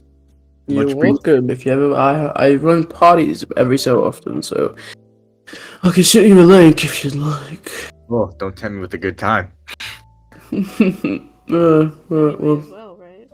How long are you gonna be left on Earth? this little guy? Yeah, Probably a I'm while. sorry, I'm talking to my buddy about Dolus. My bad. Hmm? May as Excuse well me. Go crazy while you're here. Yeah. Yeah, why the hell not? Alrighty, well, That's amazing. I have to finish cleaning and getting dressed, so head out, please. Thank you. Okay, bye. Bye, Dolus. Toodles, and he'll do a little gay wave as onto this thing. Well, you don't want us to stay while you're getting dressed? Unless you want to see me in dress. I grabbed Cecil by the back of his shirt and yanked him along. Damn. Spider-Man. Kind of did want to see it. I don't mean, we have some guy turning into fucking Green Goblin and you being gay about Dolus. I love how we're just all slowly What, becoming what gay is for it him. about being short that makes you people go crazy? When you get short, all the horny is more compacted. So. Maybe that's what it is. You guys head through the door, head out. Oh, hello. Alright, let's do a quick 10-minute while I go use the restroom.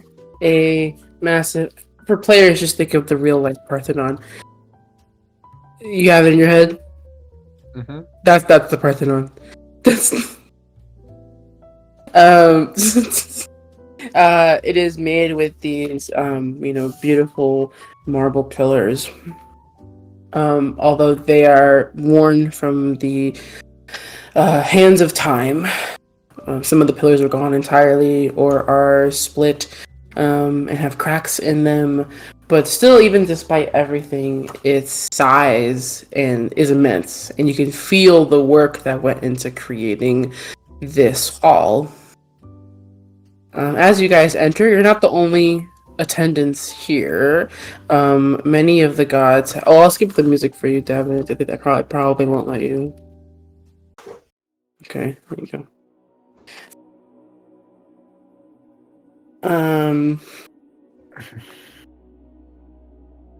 You're not the only you're not the only people who are attendants to gods. Some of the other gods have also brought attendants, so you see a variety of different folk, presumably people of ethereal or spirit nature, also hovering around. It's actually quite busy up here. You smell the faint smell of some food, nothing too crazy, kind of hors d'oeuvres, or as I like to say, horse divorce. But when you enter the main floor, You kind of go through the people, and you end up with seeing all of the seats from the old gods. All of them with different symbols and iconography carved into them. The chairs have been repositioned. You were positive that they were set in stone in the marble, but no, it turns out that they can be moved. And they are moved all towards the center, where there is a round table, or not round, like kind of more of an oval table, with everyone's chairs positioned. Floating around, you see, or not literally floating, but floating in the whatever sense, are the gods themselves. It seems most of them are punctual and on time, with the exception of Dolus and, as you know, Persephone. The gods that are there, I'll do a quick description of them. But you see, first and foremost, man of the hour, the smiley-faced Pax. Pax is kind of a decently tall white man. This is really for Oscar.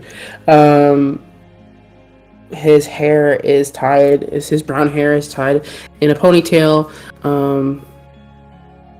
He is dressed in not too formal, but a suit, but with like a casual undershirt, slacks and loafers. Looks very clean, and he does not have any attendants with him. It is just him.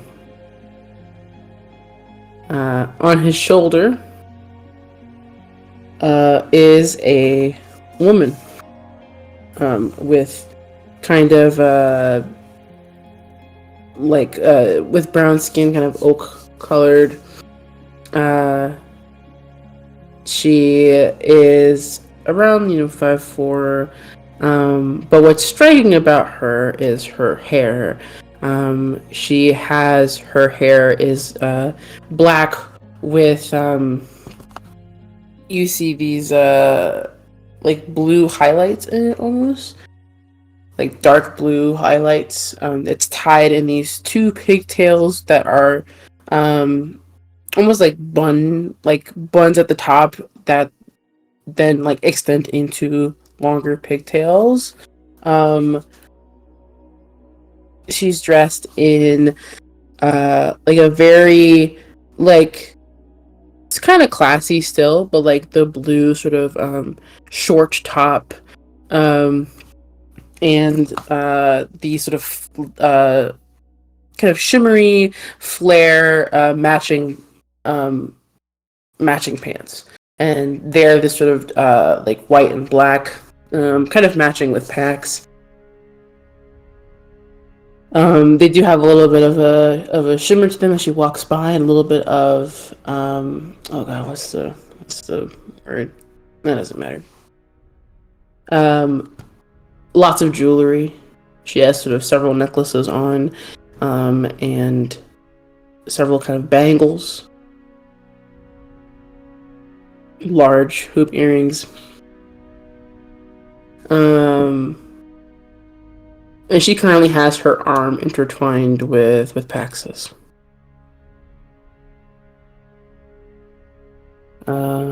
Elsewhere, separate from them, you see.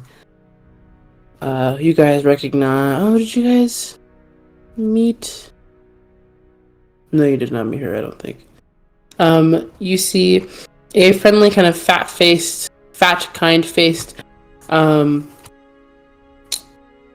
Genasi woman. She is probably an air Genasi. You see her hair is kind of very light yellow clouds, almost like the color the clouds get when the sun is peeking through, during a sunset, an early sunset, or maybe early morning is a better descriptor of that. They kind of swirl around her head and then go down to her neck.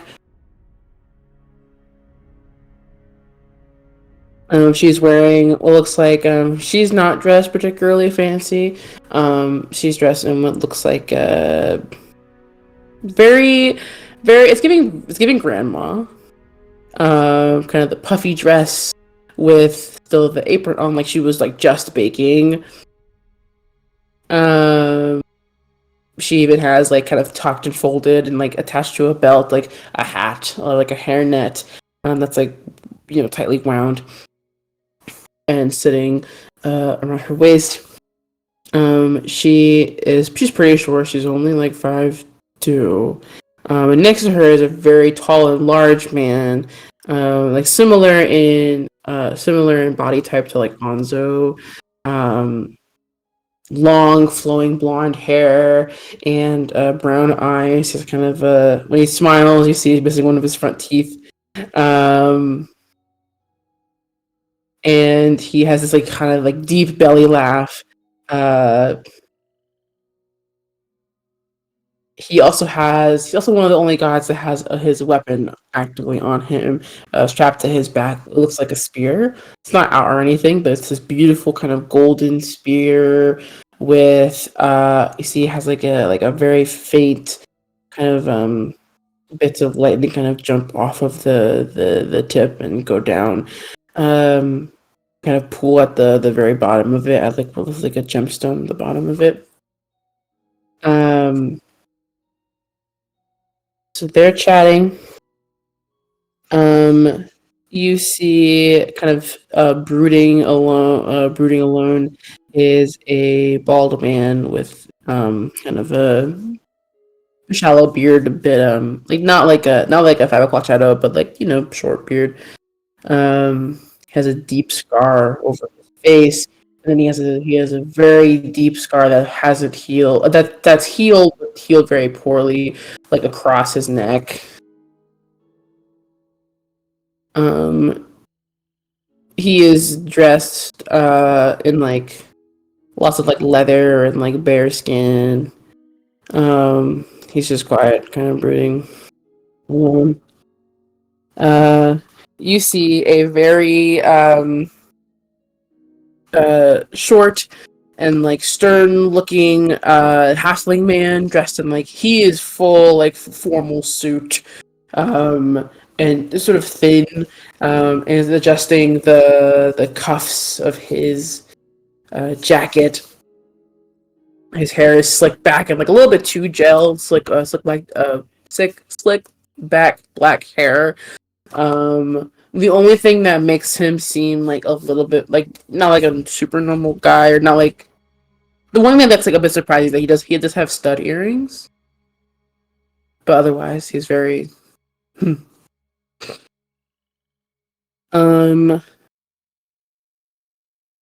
you see two folks that are also together, not together, but that are talking with each other. One is a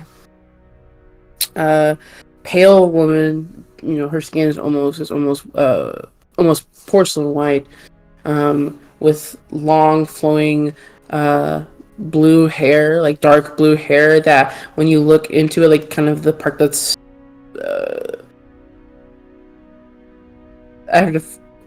words are gone. When you look into her hair, you see like the galaxy, almost like the stars twinkling.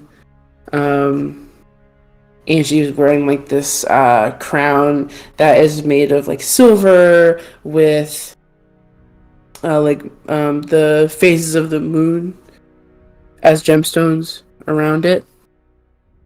And you see kind of like ambiently floating around her are like these like kind of bits of sparkly gemstones that kind of ambiently like circle around her. Also dressed in a lot of silver jewelry, with the star of the show being the crown, and then a matching choker with a charm on it. Wearing a very like flowy with lots of like ribbons, purple dress that sort of tapers onto the ground. That kind of trails behind her.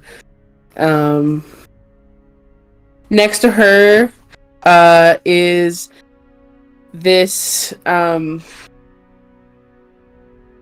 presumably like a water genasi is like the closest you could probably like describe. Although it's not like a perfect one-to-one. His hair like pools like a water genasi, but it's like like this sort of dark black with like a bit of a sheen to it. He is straight up wearing he is straight up wearing pajamas. Like he's wearing like little cloud pajamas, and around his neck he has what looks like a sleeping mask that he's not currently wearing. Fuzzy slippers and everything. And as when he walks, you see like a very like faint kind of misty or fog kind of follows him and then dissipates when he's like out of range. And they're talking, and it's really talking very like briefly. Like neither of them are particularly conversationalists. It seems him being like kind of tired, and then her being very deadpan. Go down my list. Eventually, you see, currently standing alone is, you recognize this woman, Nike. Nike is a very tall lady. She's like 6'5". No, she's taller than that. She's like 6'7". She's huge. Massive woman dressed head to toe in like gold adorned armor with a helmet that obscures her face, that has like almost like a mask of a woman with wings on the head of the helmet. She's the other god that has a weapon equipped. She has a massive great sword that is strapped to her back, as well as some smaller daggers strapped to her hip. When she walks, she kind of makes it's kind of loud, not exactly the quietest type. But she's stretching, and she unfurls her wings, this massive wingspan of wings that are seemingly made of like metal, made of like steel and gold. With like linings of like a shiny lining of maybe silver, or some other material you can't quite place, but it makes like a creaking sound as they unfurl, and the sound of like kind of metal brushing against itself when she kind of shakes her wings around. And then Pax and his lady are chatting when another god, the last one that's currently here, you don't even notice him at first. When he moves, he doesn't have a physical form. You just see like a black mass of smoke travel through the crowd, bobs and weaves and splits apart and comes back together again. From behind Pax's lady, he solidifies. He's not entirely solid, but the head and the torso and arms kind of come together, and you see a man with like the bottom half of a gas mask over his mouth, with black hair and kind of a white streak through it. One eye is glowing, and the other eye is like totally black. He kind of peers over the lady's shoulder, and she sort of she doesn't seem surprised. She looks over and she gives like a jovial like little wave to him, and they chat, and of course he says brief hellos to Pax, and Pax is like, oh, hello, but Pax will split off and let her talk to him alone, while he goes and has a conversation with Nomos. You will recognize Nomos. Nomos is frequently pictured in like courts and stuff. So he's definitely he's depicted a little bit taller and more regal, but that the face is distinct.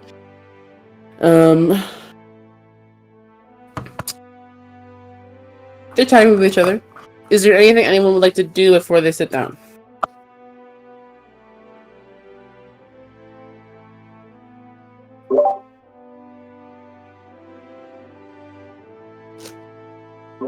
Absolutely, I would.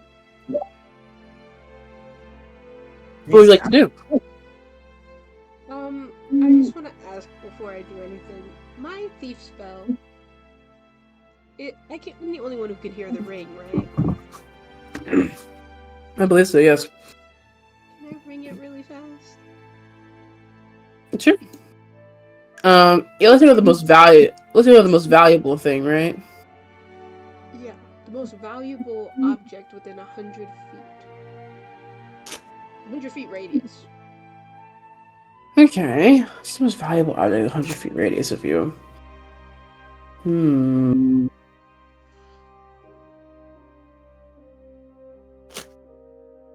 I would say you ring the bell, and the bell sound comes from Pax. Really? Yes. Okay. Wait, I don't want to get murdered. Can I like coast around Pax to try and like figure out what it is that he has that's so valuable? I don't want to interact with him. I'm just trying to like use my big eyes to see if I can figure it out.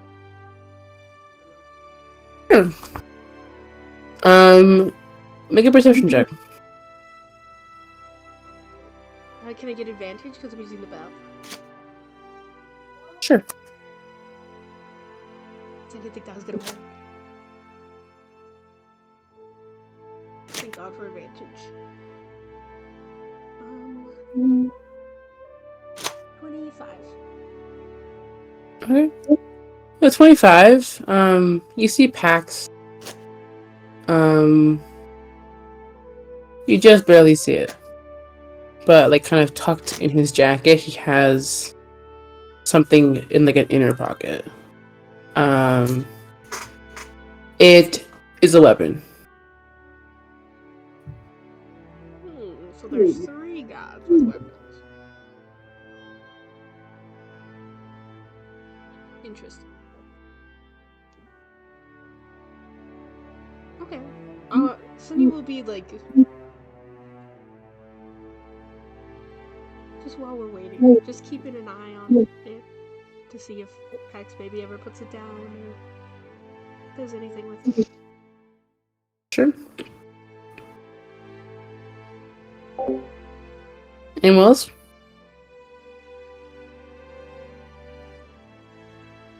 Alrighty. Eventually the gods will settle down. The gods that have attendants are folks who are curious. Let me see. Nomos has one. Kind of a thin-faced, human-looking man. Nyx has 2 spirits with her. Kind of 2 wisps. They're kind of the sort of faint, kind of bluish, purpley. Don't have like a super strong form, but they carry some of her stuff and chat with her. Hypnos has like a little spirit that's like kind of holding his bag.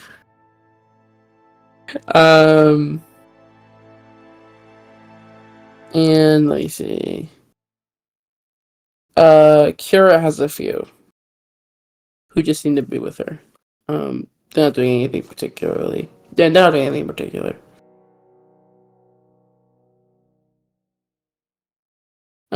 As the gods get settled down, eventually Persephone makes her entrance, and boy is she beautiful. Persephone is a human-looking woman, with sort of tan skin and long, dark pink hair. She has it down, curled and freshly brushed. Her hair reaches down past, like to the middle of her back. She has kind of the front bangs tied like back, so that they kind of create like a nice, like nice and clean look. But what really gets you is her dress. She is wearing a long a long kind of dark red gown, red being Hades' color of choice. Has a trail that follows behind her, with accents of like a bright blue, the other color of the House of Hades.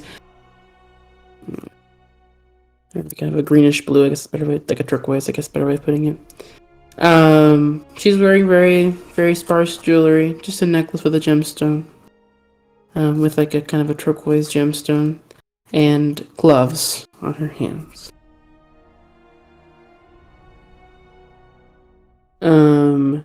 She enters with Thanatos,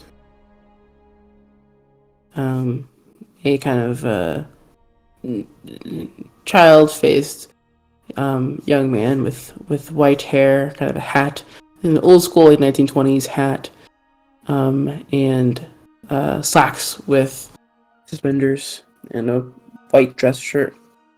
He's holding a scythe in his hand that he kind of holds out a bit as he looks at the other gods warily. Persephone does not even notice your presence, but Thanatos does and will nod at you all. It seems like he recognizes your faces. Not like you the party, but the faces that you're wearing for this event. Seems like Dolus was right. No one has noticed anything, and no one is any the wiser. Persephone and Pax are seated across from each other. Persephone sits between Nyx and Hypnos. Thanatos kind of stands behind her. On the other side of the table, we have Pax, sat with the lady beside him, who you learn is named Algia, the goddess of beauty. He begins the meeting with a roll call. He calls for all of the gods, and the ones that are present are Pax, Algia, who is the lady that was with him, Gelos, who is the blonde man missing a tooth, who is pictured with Cura, the baker woman. Kratos is the bald man with a beard, who kind of sits near Pax, but clearly does not seem fond of him. Nomos, the halfling man, who seemed a bit skittish. Nyx, the woman with the galaxy hair. Persephone, the woman of the hour. The smoky man is Horror. Hypnos is the sleepy man with the pajamas. And Nike is the winged woman. To start off, it seems like Pax is kind of running the meeting, with Algia taking notes. Algia has a full typewriter, and is keeping track of what is being said for the most part. She's a fast typer.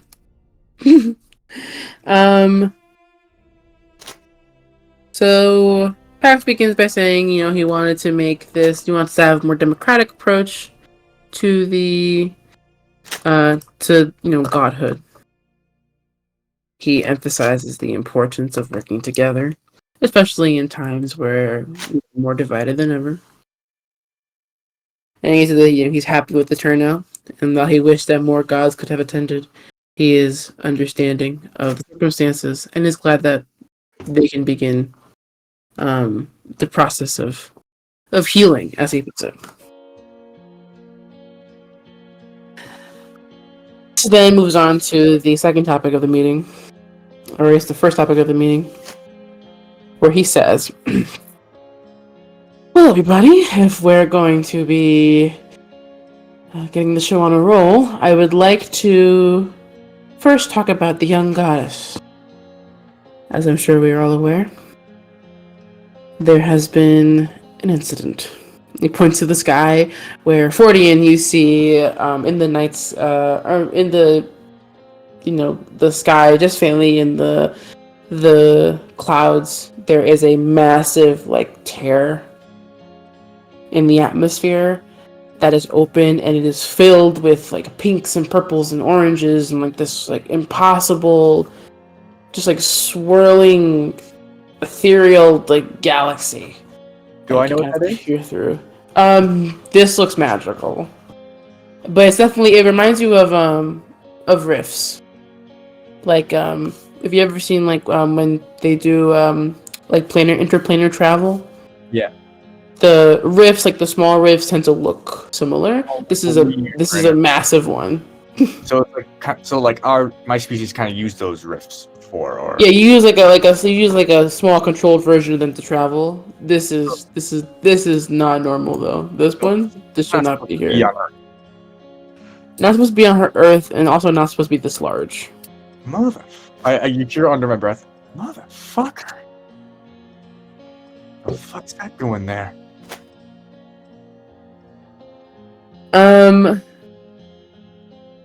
Pax then begins to explain the situation. He name drops you all: Sonny, Atticus, Anto, Dante, Boone, Cecil, Isidoro, and Quartia as the main culprits for the tear in the sky. And he says, You see me? now, okay. Yeah, I kind of like gaze over at like the group. I'm like, what you guys do? I give him a thumbs up. I didn't do anything. I think Sonny's too transfixed by the It was Aldo. This group was traveling with the young goddess, as most of you all know by now. Now I will say we haven't had a naturally born god since Zeus's children. So this is a very big deal. And then you see the gods kind of mutter amongst themselves. And then Pax kind of raises his hand, and you notice make an insight check, all of you.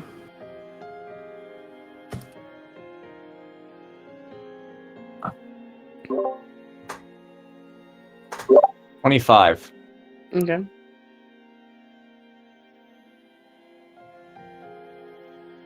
Six. Okay. 19. Also Mhm. 6. Oh, 25. the Six Brothers. Oh, wait, you also got 25? Nice. Fucking aliens, bro. Alright. For folks that got above an 18, Pac raises his hand to like call to order, and you can tell pretty quickly who listens to him and who is not immediately associated with him. Immediately, Algia quiets down. You see, let me actually look at my thing. Kira notices and nods and is quiet. When Gello sees Kira quiet down, he quiets down. Nomos also quiets down when he sees Pac raise his hand. Horror keeps his eye on Algia. And then Nyx, Persephone, and Hypnos are kind of, amongst their own group. That was obvious enough, I think. Kratos was not talking. Kratos has not talked to anybody. And neither has Nike. But Nike is being sort of distant at this meeting.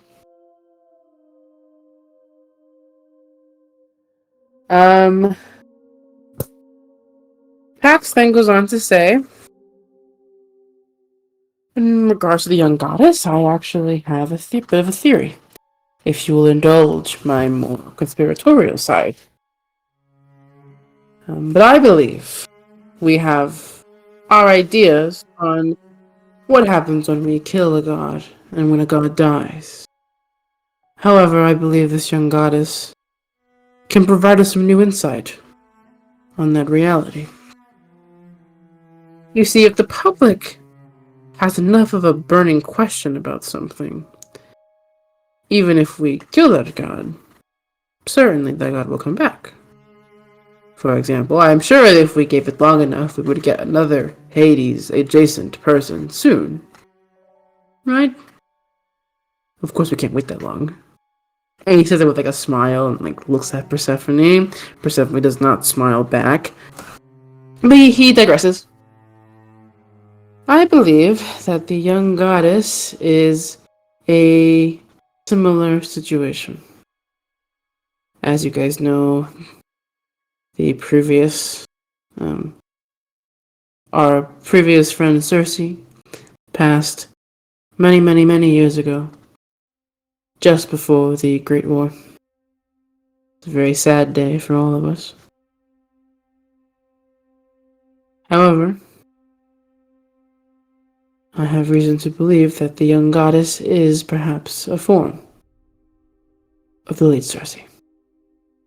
And of course, everyone hears this and like they, immediately start to talk again. Some, you see Horror kind of just like laughs, and like when he laughs, like smoke comes out through the gas mask. It's a bit hoarse and like a hiss. Kratos doesn't seem to respond. Persephone is like raises an eyebrow and she does not seem convinced, but she also seems a bit concerned. Nyx, of course, kind of laughs at the idea, but Pax raises his hand again. Everyone eventually quiets down, and he goes, "Well, I would like to present my evidence," and he does present his evidence, and his evidence is as such: similar appearance, a very strong magic ability. He says he admits that he's been keeping track of her progress in that front, and that she's doing very well. Affinity for animals, and also he's noticed her hair. And he admits that it's tangential, but that it is worth considering. And with this, Pax does something that you guys do not quite expect. And he says, with this evidence, and also with just the young goddess in general, I think it's important for us to be friendly. And to not scare her away. We are a family, after all. In one way or another, whether we like it or not.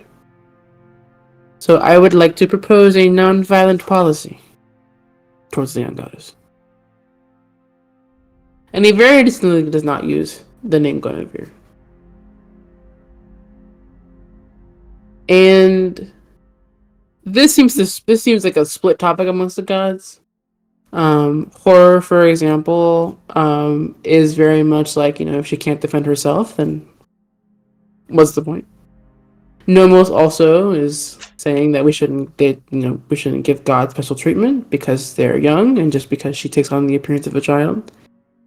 And while he does not advocate for causing harm, he also thinks that's a bit ridiculous to make a truce without ever meeting the damn girl. Algie just kind of laughs at the idea and is sort of amused by the idea that, we're talking about a child and we're talking about her in such like a formal way. But eventually, and the power dynamic quickly is set as Pax only seems focused on Persephone's responses. Everyone's been kind of tiptoeing around Persephone, and eventually Persephone begrudgingly agrees with him that the gods should be non-violent towards the child until she gets acquainted with her time as a god, and until she gets acquainted with the Pantheon. And Persephone does not seem happy to give Pax this win.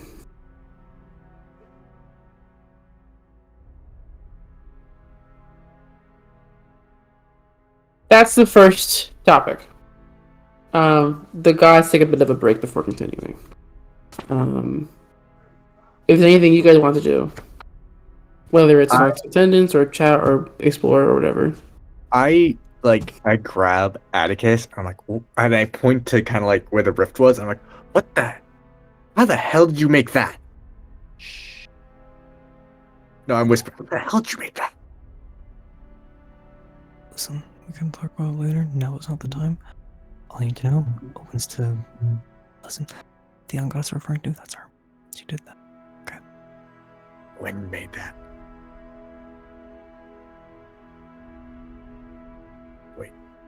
You saying she made that? We'll explain in full later. We need to be quiet. Okay.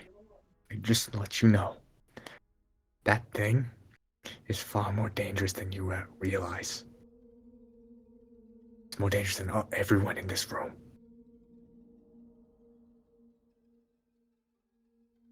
He is a little taken aback by that.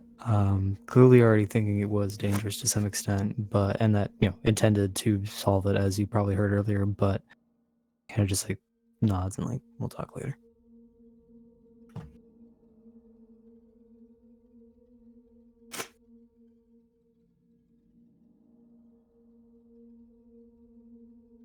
Okay. Anything else from anybody else? Can we listen in on like? I assume some of them are like talking to like amongst their little groups. Mm-hmm. Can I like listen in on what Persephone's group is saying? Yeah, sure. Just like a quick little. Make a perception check with advantage because she recognizes you as one of her attendants, so she's not gonna be averse to like hiding what she's saying around you. 20 total. Okay, 20. Her, Nyx, and Hypnos. Hypnos is like kind of already falling asleep, but Nyx is checking in on her, Advance is checking on her, and Persephone kind of snaps and is like, I don't need you to monitor me, okay? He was right. Especially if he's right, that this is possibly Cersei again. It would be best if we, didn't have us trying to kill her. Not that I was trying to do that. And Nyx is like, but he did that on purpose. Certainly.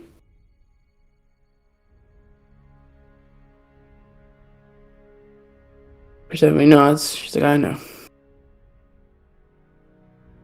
Paint me as a reasonable woman and then call me unreasonable when we eventually disagree. I know. I've dealt with these kinds of people before. Thank you, Nyx. I'm just watching out for you.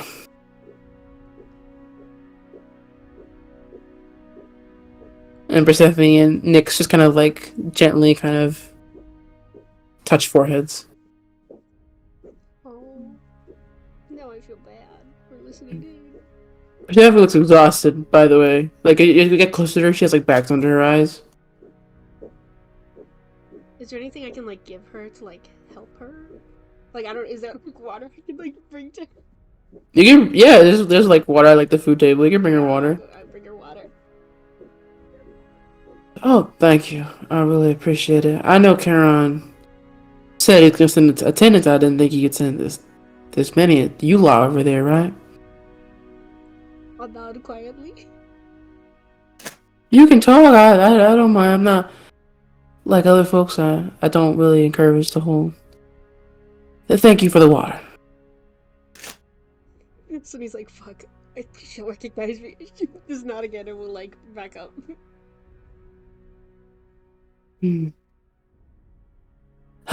Wisps, am I right? Not the talkative time. And she'll drink her water.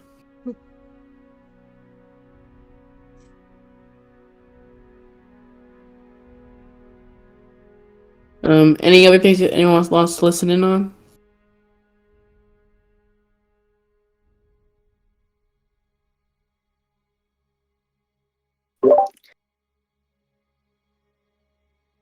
I think 48's still mulling over the rift. Like, he's trying to keep him calm, but he's like visibly like thinking like, okay, if you could see the gears turning in his head. Like, he knows now that Gwen made that thing. So now like something's brewing, and it's like if you look at it, if any of the team looked at him, they would kind of be uncomfortable. But like kind of like just how serious he's getting. I mean, you got like a weird vibe from Gwen, but I mean, I think this gives you a good sense of power-wise where she's sitting at. Yeah, no, now it's just like you could see like full on. There is just like complete, just like God damn it.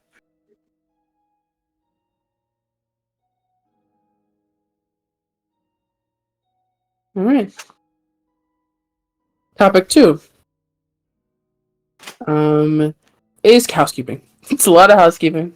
Talking about people's churches, territory, relations with mortals. Pax seems to wants to advocate for, like friendly interactions with mortals, but ultimately gods are above them. Algia actually disagrees with him on this one, and he's a bit taken aback by it. She's like, who cares about that division? Zeus fucked mortals all the time. And you see Pax kind of gives her a look. Kind of like a not right now kind of look, and she does back off. Of course Horror agrees with her. Hypnos kind of remarks like, "Oh well, Horus, you just like torturing people, so of course you think that." Nike actually also thinks that interacting with mortals is fine. Which Pax seems a bit about. Persephone, on the other hand, is very much like, it's important that there's separation between gods and mortals.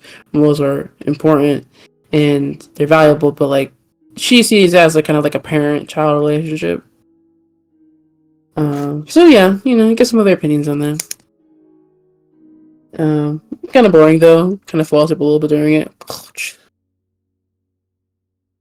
And then for the topic of the hour, the underworld.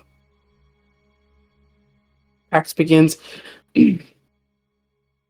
Now, Persephone, I know that you're having a very difficult time with the loss of Hades, and I want to begin this with, I am so deeply sorry for your loss.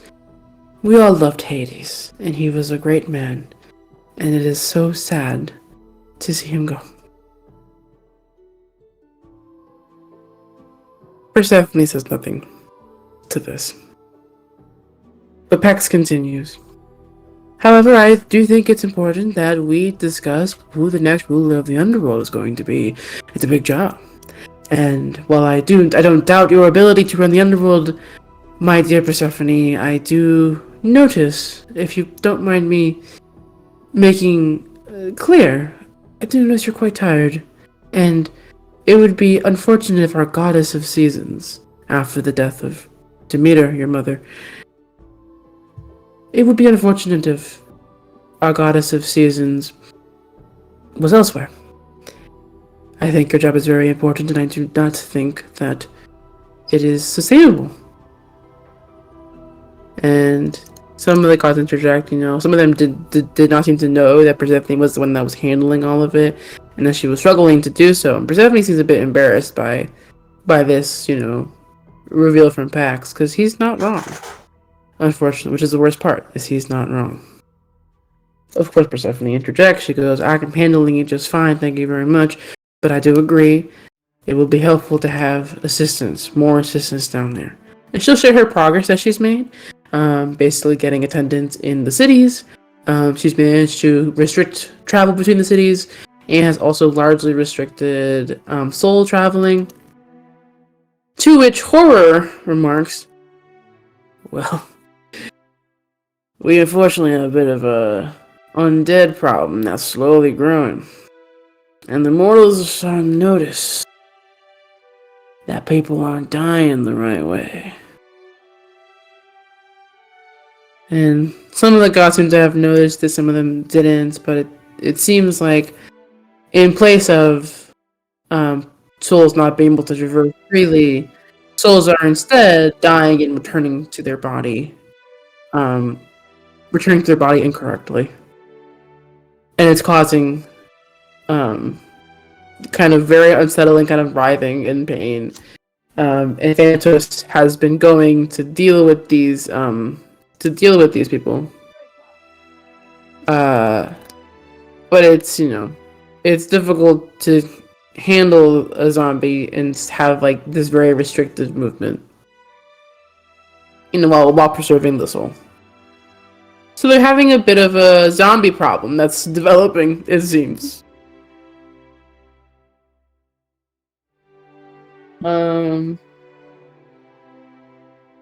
After a bit of discussion about that, Pax eventually says, well, I think it would be in our best interest to pick a leader that we can all agree on. Or that most of us can agree on. After all, Zeus is the one that put Hades in the underworld, so I don't see why we cannot do the same. And of course, Persephone sees this as overstepping, severe overstepping, and she's about to kind of go off when Nick stops her, and it's like, don't do this. Like, he is baiting you.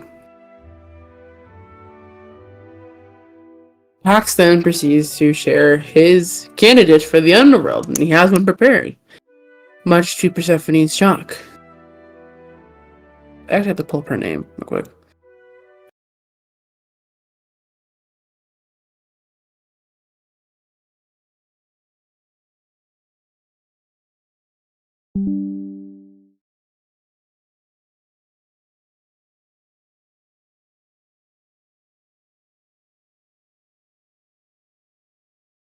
Hana Sato. Pax shares that Hana Sato is a very kind lady. She is very involved in her community. She's largely a healer. She's worked with, especially a lot of older Pax Church attendees. And prior to joining Pax's church, she dealt with end-of-life care.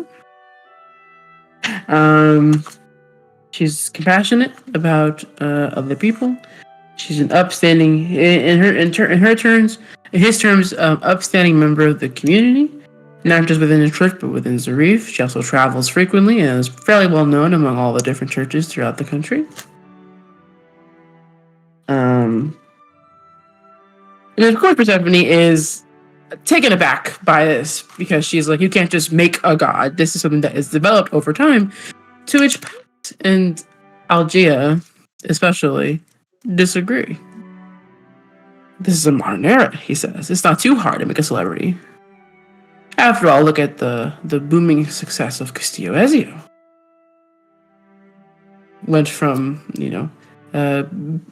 because of his, beginnings as the son of an Ezio, was able to rise to stardom incredibly easily with just his name alone. And of course his talent, but that's largely in Pax's words, in Algea's words, largely secondary. And Pax basically is saying with the proper jumping off point, it would not be too hard to make someone who could rule the underworld. And they don't have to be a god now. They could be a god later on down the road.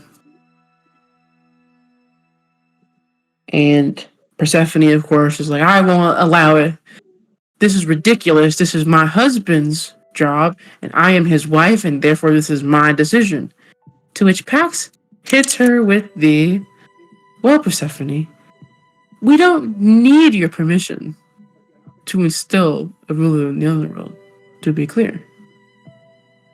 Your job as Queen of the Underworld is a commemorative position. It's not one that's based on anything real.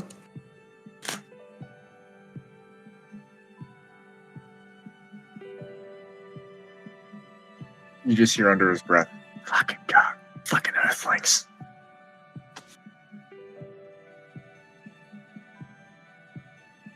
Persephone is saving, but Pax continues and asks if she has any candidates of her own.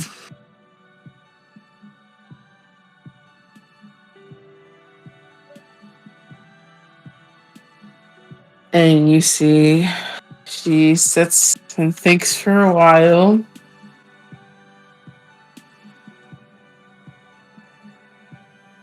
She is like looking around for someone to kind of get her out of this, but no one is coming. I Oh She's- no. Do you want to get her to give her walk answer? Or up do to you want her to just go? side. Okay, good. I walk to her side. I don't reveal myself just yet, but I look up at her and I disguise self just enough so she can see the side of Atticus's face.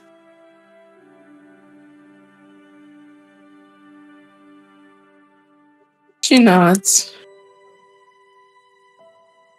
Grits her teeth a bit. Looks over at Pax. And she says, "No, not at this moment.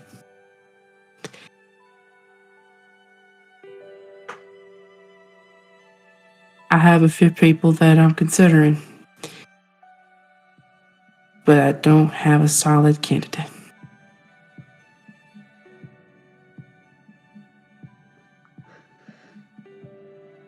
And of course, Pax, actually, I think Algia would push this a bit. But Algia goes, "And why is that?"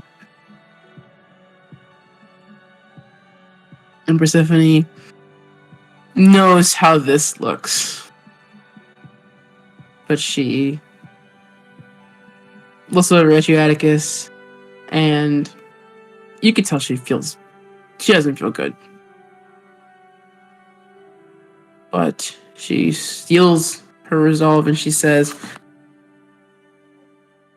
"This is a job that deals with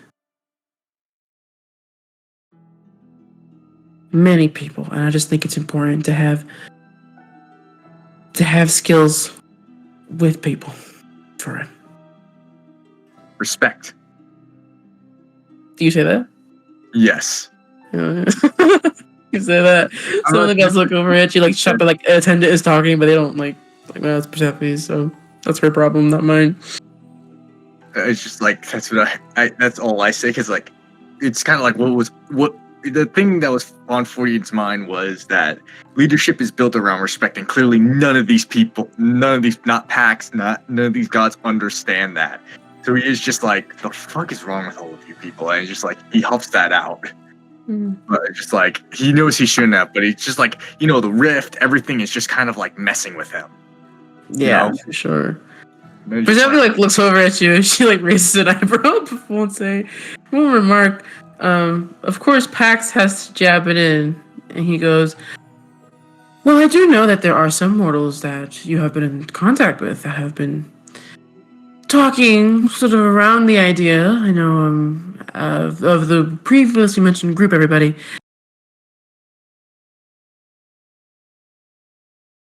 We recall Castillo Ezio also possibly thinking of the idea. Well, I might have imagined that one. But Persephone, do neither of those two fit your bill?"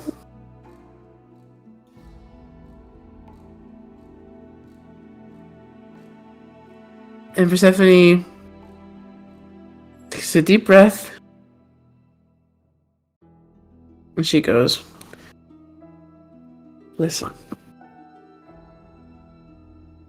I want to preface this with, I do not judge him. He has had a very difficult several months. Violence changes people in ways that not even us gods can fully comprehend. And to witness so much violence in a short life, he has been shamed many times. Sometimes it's justified. Many times it's not. And while I do think Atticus Grim has potential, I believe he struggles far too much with others to be suited for a job that encounters hundreds upon hundreds of people every day. The job of judge, and this goes for Castillo as well, has never been easy. And sometimes we must make harsh decisions. This is true, but I believe that their vision is clouded with a tint of red. That is to say, that blood has rarely solved our problems. And we cannot allow ourselves to respond to cruelty with cruelty. Tartarus is not designed for forever punishment. But I am afraid of what any mortal, whether it's your Hana, or Castillo, or Atticus, or whoever anybody else brings to the table, I am scared of what they'll do with such a place. The mortal sense of justice is skewed. Duharans love reprimanding others. The underworld is not about justice, and I am firm about that. That's one of the principles that Hades founded it on. It is not about justice, and it never will be. And that is why I do not have a candidate. If possible, I would like to run it myself. And if any of you lot who don't do nothing all day but fuck humans over, if any of you would like to assist me down there, then I would appreciate it. But I do not seem keen on nominating a mortal, especially mortals, who cannot make those clear-headed decisions.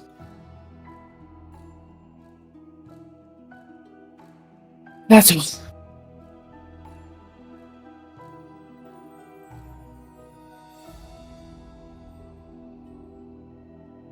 The room goes silent.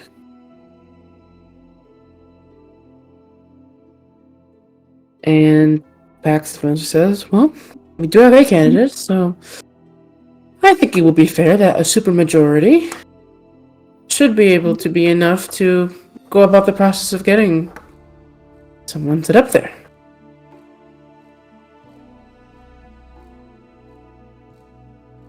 Persephone sucks air in through her teeth. When you hear,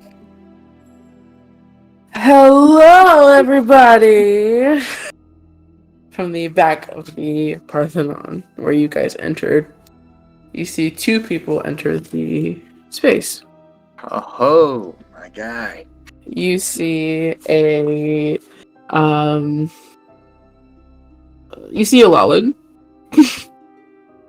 dressed in like a very kind of like form-fitting form-fitting dress, and like the big hat, like, you know, big jewelry, like, you know, big old earrings, a couple earrings. And then you see another halfling person with like a big ginger afro, and like the nose is kind of painted red. Her sleeves are like long, like she's wearing like a white shirt with, you know, red frills, kind of long sleeves that kind of, you know, go over her hand, and she sort of you know, skirts in with Dolus, doesn't really say anything, kind of has like a slight like squeak when she walks. Very a la SpongeBob, almost. And make me actually, yeah, don't need an insight check for this.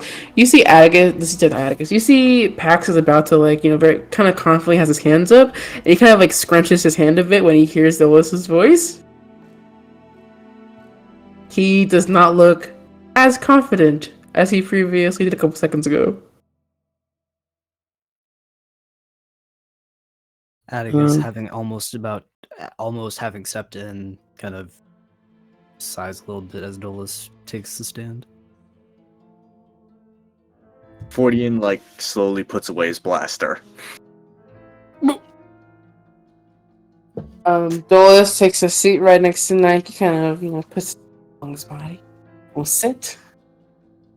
And Dysnomia will sit next to Nomos. You see Nomos rolls his eyes, and he's like, "Sister, you couldn't wear anything nicer." And Dysnomia is like, I was just feeling very silly today. Nomos does not respond to this, finding it foolish. But Pax will fill Dolus and Dysnomia in. You know, Dolus nods. He goes, "All right, I see. You know, I like this voting idea. Why don't we give it a shot?"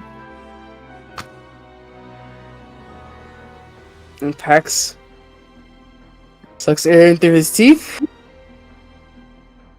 and he goes, "All right then.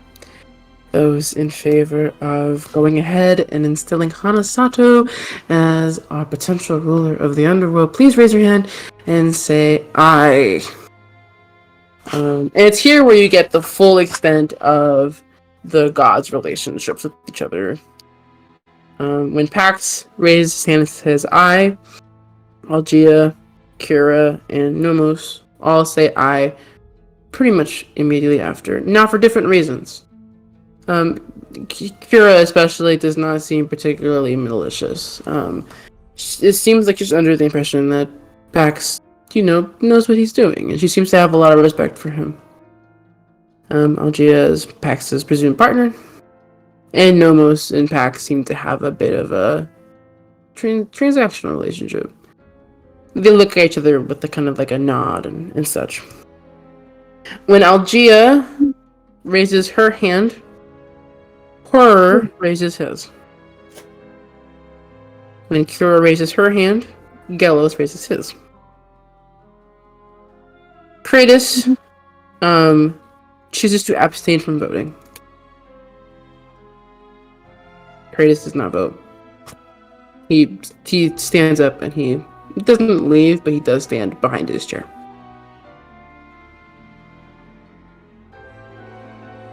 Nike raises her hand. Now, for a supermajority, Pax needs 8 votes, and so far he has 1, 2, 3, 4, 5, 6 votes. No, 7. He has 7. He needs 1 more. Which he looks to Dolus and to Dysnomia. No, he has the 7. Pax, Algia, Gelos, Kira, Nomos, Horror, Nike. Pax does get to vote, yes. Which seems, it's democracy on his terms, it seems. He looks towards Dysnomia and Dolus. And he says, "You can choose to abstain from voting if you'd like. But I know that you are also, both of you are very concerned about the current underworld problem, so make your yes." And you see Dolus thinks for a moment. He looks over at Persephone, and at Pax, and at Atticus, and at all of you behind him. And he sort of, takes his hat off and spins it around a bit, and you see Dysnomia is closely watching Dolus and watching Pax. And Dolus goes, so either we get someone in the underworld now and we deal with the problem now, or we let little Persephone here pick someone else within some amount of time. So really kind of a rock and a hard place. Either we get kind of a rando in the underworld or we get no one at all. Hold your tongue, snake! He looks over at you. This one would have you think he seeks to help you. When this one, he himself, has attempted to devour your fellows. I ask you, where is Poena? Who are you saying this to or about? I'm speaking to the entirety of the council. Okay. Pax kind of laughs. He goes, Persephone, your attendants are very hasty. I am not one of hers. I do not serve her. I guess watch your tongue. Just let them do it.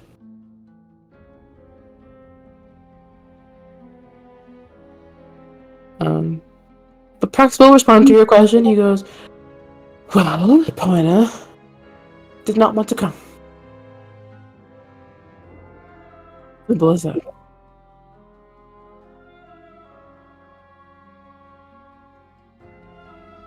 Does that answer your question? Dante will jump in. Because you ate her? I did not eat Poena. To be clear. Prove it. What do you mean, prove it? Call her right now. Call her right now.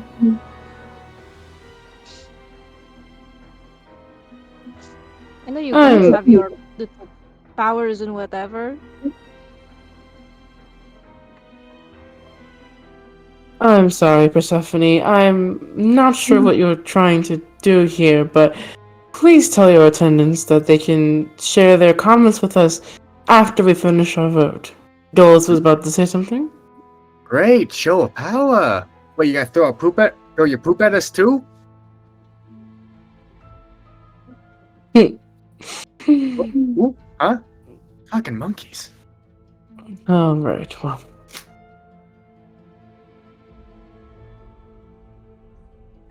Forty. Powena, You see him like throw his hand over his mouth, like, "Oh shit! I just said that out loud."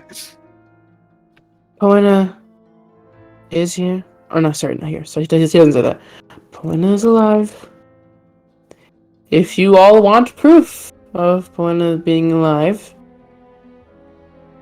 who can scry that's a neutral party? And Dystonia is like, I can! And Pax goes, I wouldn't call you neutral, but you most certainly can. Go right ahead. In place of a scry, I would request something else. I don't claim that she is. I don't claim that at all. My claim is that you, in our presence, attempted to kill and devour Powena.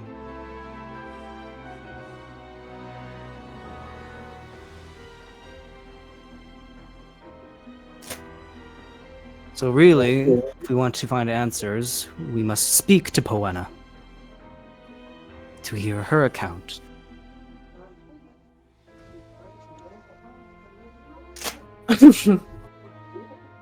Easy Pax laughs, but it's a sort of a low laugh. And he goes, as you know, in Parliament, votes count for the folks who attend. If you choose not to attend, your vote is forfeit. That is not how, what you're suggesting is not how democracy works. And it seems that you're perhaps a bit uneducated on that front. I don't blame you, you are a spirit. Oh, you're mistaken. I'm not requesting a vote. This is merely to inform the participating parties. It's You wouldn't funny. want people to make uninformed decisions in this respected parliament, as you call it, whatever you... No, that is very fair. It's I funny. will not deny that Poen and I have not always seen eye to eye. But I will also remind everybody that many of us have engaged in behaviors that are perhaps unpleasant. I did not attempt to eat Poen. However, I will admit that I did consider engaging in combat with her. But I'm sure that you would all do the same if you were in my position. She was attacking a very innocent group of people. I was stepping in. Fucking Earthlings. All of you, you're all so stupid. I mean, seriously, like, what is your problem? You all act all pompous, all like you all have power over each other, but then when it really matters, you're all just the same stupid idiots. You just let that giant thing up in the sky and you're just, oh, I'm worried about the underworld? You know, I thought you would be funny. I thought I would laugh. But no. It's just sad. I'm like grabbing his sleeve and like trying to tug it down, like You just see, like, since Atticus, like, said something, Fortian has just let go of any restraint. He's just also... like pulling on his sleeve. Sit down. Sit down. I should. Dolus chimes up and he goes, you know, the little gremlin guy has a great point. I mean, I've been doing some talking with some folks over the last couple of days, and I've gotten a lot of mixed kind of talks and opinions. I mean, I know Pactu offered me Zarif, and I appreciate that. Don't get me wrong, And a couple of like Kira in particular seems a bit surprised by this development. And she's a bit like on edge about the Boena thing. But Dolus goes, but as you know, I've always been someone that likes to give it a little bit of time. Now, I do agree with you that we need someone in the underworld. That's very straightforward, and I 100% support you in that endeavor. But also, if what the little gremlin guy says is true, then we should give Persephone some time to pull someone of her own. After all, we don't know if Hana Sato is who you say she is. I'd love to meet her, but I think let's make this fair, right? So I propose this. How about this, everybody? Pax, you can keep Hana Sato as your candidate, or you can change her out. That's fine. But Persephone, how long do you think you would need to either get the underworld situated yourself, or get a candidate? But I guess what I'm really asking is, how long does it take to make a god? Not as long as you might think. Well, it seems like Mr. Crazy over here has his ideas. What about everybody else? And Pax kind of grits his teeth and he goes, are you voting yes or not? It's a simple yay or nay. And Dolus kind of leans back in his chair and he goes, It's gonna be a nay for me, I think. I just don't think it's fair. I'm not a fair guy. As you know. Pax is giving up on Dolus. Pax is looking at Dysnomia now. The goddess of chaos. And looks at her. And Dysnomia thinks, kind of similar to Pax, where she goes, I'm of the same opinion, honestly. I think that, why not give us some time? What's the rule with a couple of zombies in it, yeah?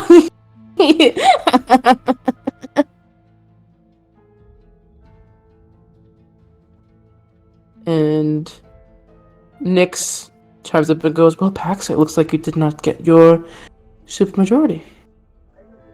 That's 7 people. You need 8. Pax puts his hands down. He goes, you're very right. It seems like we will be at the whim of Persephone. Persephone, how long do you need for a candidate? And more importantly, how do you intend on dealing with this zombie problem? Because this is a real problem. And, while it seems like I really want this to get resolved, it seems like perhaps some of us here don't mind watching Duhara suffer needlessly. It seems like Kira can get behind this. It doesn't want people to suffer. And Gelos is sort of rubbing her back a bit and kind of giving her a pat on the back to soothe her. She knows she's getting a bit stressed about this red in the face. Persephone gets this sort of 1,000-yard stare a bit, thinking, before she says, I need 2 to 3 months.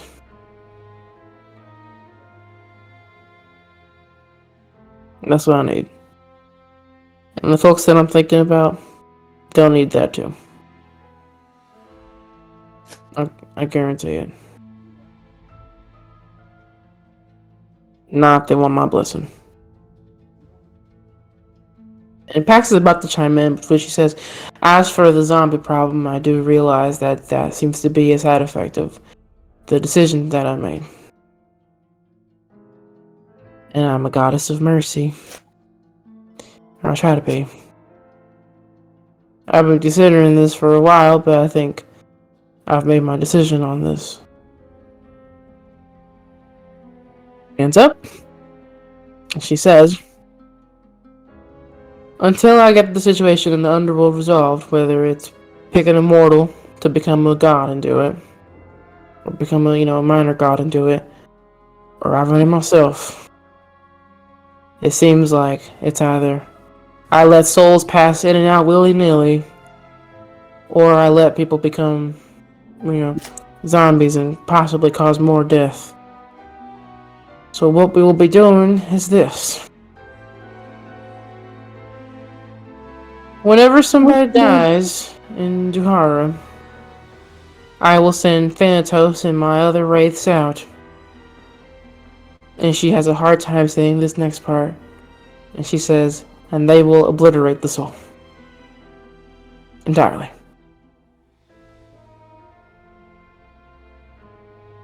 Hold on. What?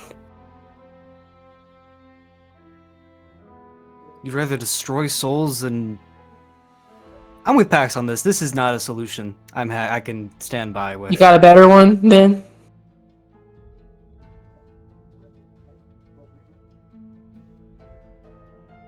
You already know what I've put forward to you. And you can't do it. You don't can't, know. Atticus Grimm. You can't do it. Yes, I can! No, you cannot! You think you can because you're an arrogant prick. You think that because you're strong or because you've been through things that you're qualified to rule over the lives of people. You are not. You see the world through red glasses, and I cannot let someone who... I can't let you have that kind of power. Not now. Atticus. What's worth the soul when they're dead? I mean, when someone dies, they have no purpose left on this earth. There isn't They much. would go to the afterlife normally. Yeah, but what is the The afterlife's a transition. It's just like this Oh, one. you see, where you say, I know what that means. I'm just saying, they have a point. This is much better than having just people be roaming around here. Alright? Sometimes, you just gotta be the bad guy. None of you understand what I've been through the last week. Mortals have taken from me over and over again. They took my mother away from me. Now they've taken my husband, and I've been more than merciful about it. I've been the kindest I can be, but I've been put in an impossible situation. It's either I let these people roam on the mortal plane and just kill each other and then keep coming back, or I let souls pass through willy-nilly and we get ghosts and all kinds of stuff. I'm trying to manage cities full of millions of dead people. You know how long this country has been here? Thousands and thousands and thousands of years of this nation put together. I am in an impossible situation, and I have to make impossible decisions. And if I say that for the next 2 to 3 months, nobody goes to the afterlife, then that's what I say. And if I say for the next 2 to 3 months there will be no spring, then that is what I say. This is what you brought upon yourselves when you did this to me.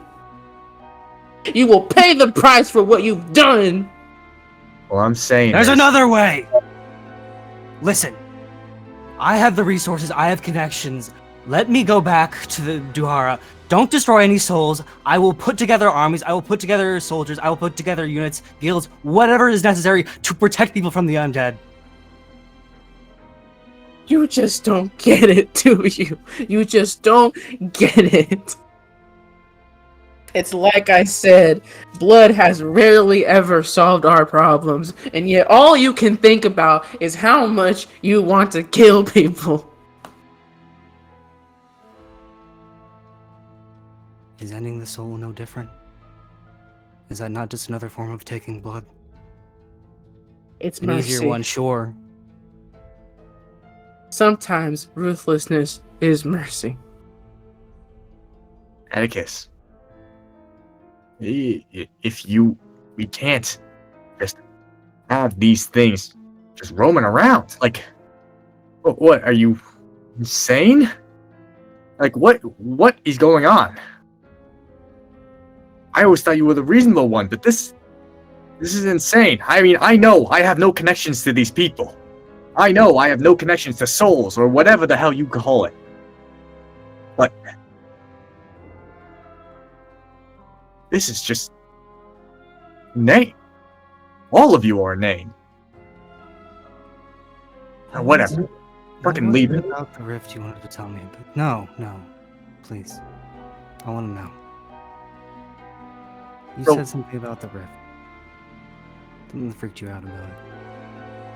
How I got those rifts. Smaller ones, like that one. Fuck it. Hey, Dolus, can you turn off the thing? Did the who was that? Can you turn off the...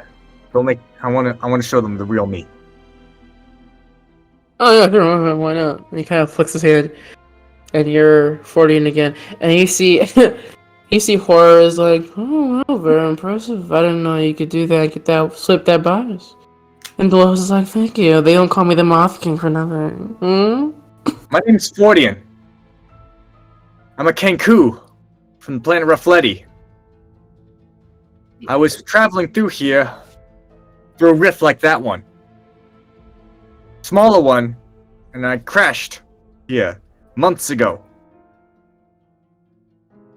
Now, that thing in your sky, that thing that you seem to think is secondary, that is a gateway to things much more dangerous than you know. It is a way for people to come here. Wait, sorry, Leo, is there something you want to say, or can I kind of go off? You can go off, yeah. I think you and I have very similar idea of That thing in the sky. Listen, the only reason why all of you are ruling this place is because we let you. The only reason why any of you have power is because we let you. You are meaningless in the scheme of things. All of you. Whatever happens is because we decide that this cesspool is not worth it. But no, you humans, you earthlings, you always have to stick your nose in places you don't belong, always have to cause chaos. You're pathetic. All of you. And what is this, for this random grab of power? That rift in the sky, it's much bigger, much huger than any ship that has gone through it. Nations that don't care about the rules we put in place can come here and take it.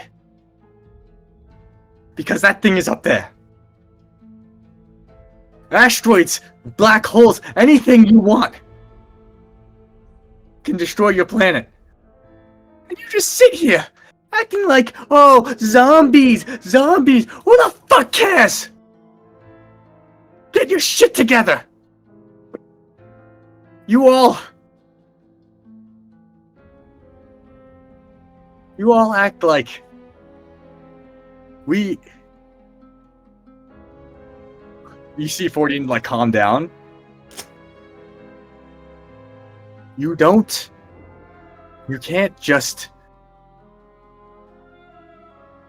ignore this problem. And if you need someone to manage the underworld, I'm not sure if Atticus is the right choice, but he is willingly putting himself out there. I understand your restraint against him. I mean, come on. Jesus, did you see what he just tried to do? Just, can you focus on the problem at hand? That rift is far bigger than whatever your petty squabbles are.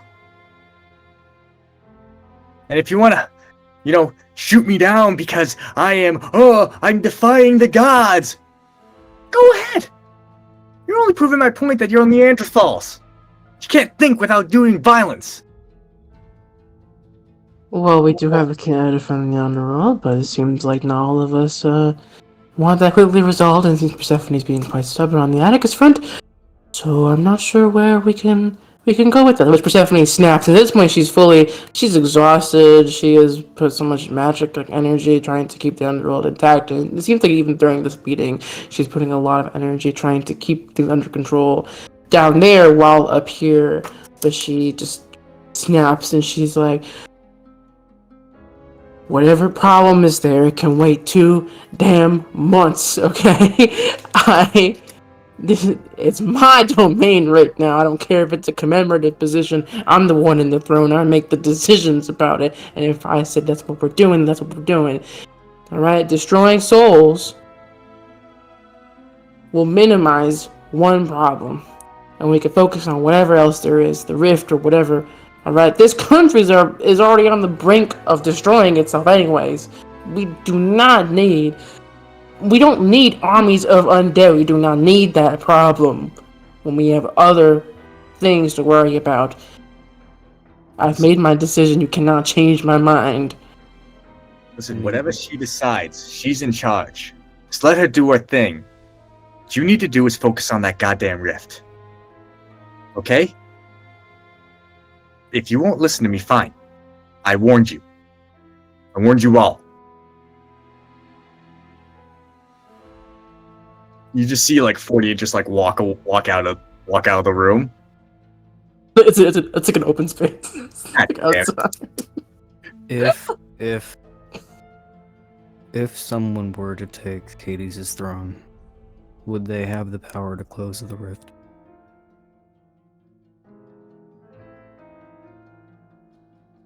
I don't know. I mean, I know what made the rift. It was a wish. And according to Pax, it's whoever the young goddess is. So ask her, I guess. You see Fordian's eyes light up at the mention of Gwen, and like, it's concerning, all of you. It's a kind of concerned look that gives like all of you like, oh, what is happening? So you're saying she can stop this? Everyone's over at Pax. And Pax, he's not even hiding how delighted he is. No. He goes, well, yes. I actually do think the young goddess would be strong enough to close the rift up there. In fact, I think she is incredibly strong and could be a great ally to all of us. Of course, that would mean that she would need to get to know us and get involved in our pantheon. Now, keep in mind, she does take the appearance and mind of a 10-year-old child, so she's not the easiest to communicate with. That is why I advocated for our peace approach to her. You're not going to try to hurt her, are you? I wouldn't dream of it. It's not my call. But I've made my opinion. I have my opinions. It's not my call. Why won't you use her real name?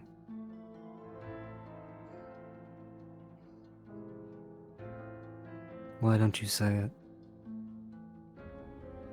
You call her the young goddess. That's not her name. Well, I think her name is Cersei. But of course I know that she goes by other names. But I think it's important to set everyone's expectations appropriately. Of course, if her father Soder were here, he could make a definitive claim. But as of right now, that child is Cersei. And she's the key to the rift. It is a strange thing that many of the gods' absences are ones you yourself have made enemies of. Is it not? Mm-hmm. You have to ask them. Keep in mind, the gods that I'm opposed to are also the ones that tend to be the most, as you all know, the most violent ones of our bunch.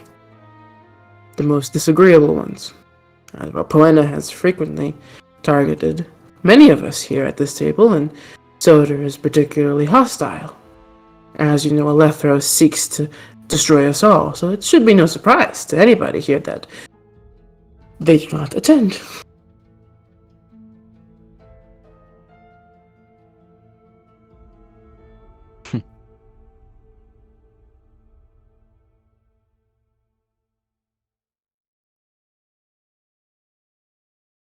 Indeed. Well, since Persephone has made her opinions known, we will give it 2 to 3 months. Persephone, give us a definitive timeline on that when you can. We'll give you the wiggle room, though. It seems like you need it. We'll have 2 to 3 months to get our candidates together, or for Mr. Grimm, for you to present your own case. It seems like you will have no backing from Persephone herself in your endeavors, at least in your current form. In the meantime, it seems like Persephone has made the decision that there will be no spring and there will be no underworld, which means the destruction of souls or a permanent death. While I do not agree with this decision, I do respect it, and I understand her concern about a possible undead army situation, and I do agree that in some ways it is a mercy, so I cannot blame her for that. And I'm sure the rest of you cannot either. And the gods, like, it's a bit more sensitive, but many of them not. We'll return sometime in late February or March to present our candidates, or if anyone else has anyone that they want to present, they can do it then. We'll do a vote, possibly get more gods involved in the voting process, as critique was given to us by Mr. Grimm about our lack of representation, which I do agree with on that front. And we will take a non-violent policy towards the young goddess Circe. And as we Used the know, wrong name.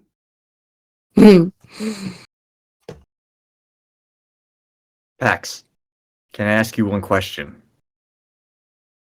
yes. Can anyone put the name in for a god of the underworld? Well, this is a meeting kind of reserved for gods, so I would request that a god do so. But I suppose if you make yourself known enough, we have no choice but to acknowledge you. I'll keep that in mind. Thank you. All right. Well, that's very nice. Take a non-violent policy towards Circe or the young goddess, or Take a non-violent policy towards use her name. Make that clear.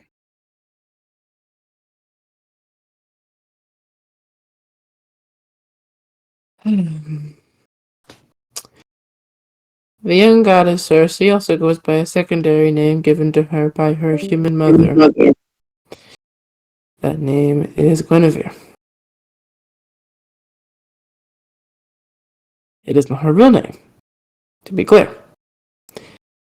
But she does go by Guinevere as well. So perhaps she will respond better to that name if you so choose to engage with her. Although I Would think be a she benefit from should... this non-violent policy. What was that? Sorry, I didn't hear you. Will Guinevere benefit from this non-violent policy?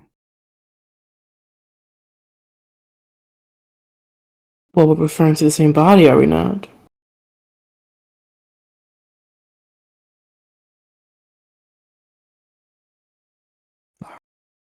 I know what a loophole is. I know you can do if you don't say her name. So I don't think we're really gonna go anywhere with this until you tell us that Gwenfin benefits from it. And Atticus, he ain't one to back down. We both know that. You truly are looking far too into this. I have no intention of hurting Guinevere. I just think it's a silly name, and I think it's foolish that Soder agreed to name her Guinevere when the fates so clearly told him that her name would be Circe. Still though, it is the name she goes by. So, Right. unless you wanna walk around circus here, you might as well just say it. All right, then I'll amend to be redundant. Then we have a non-violent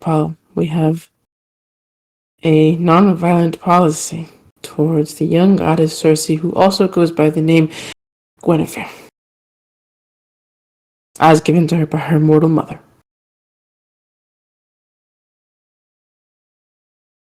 Is that so hard?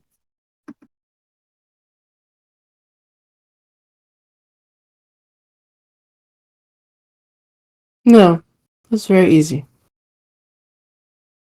I just like to be concise with my language. You're a good talker. I give you that. Very good talker.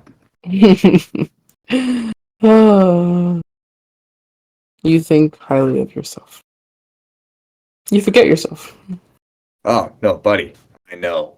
I am nowhere near high status. I just know my place in the universe. Hmm. I know mine. So it seems to be both have an understanding. In a weird way, I respect you. You are probably the most interesting person here. You hear that, Algier? He called me interesting. Isn't that so nice of him?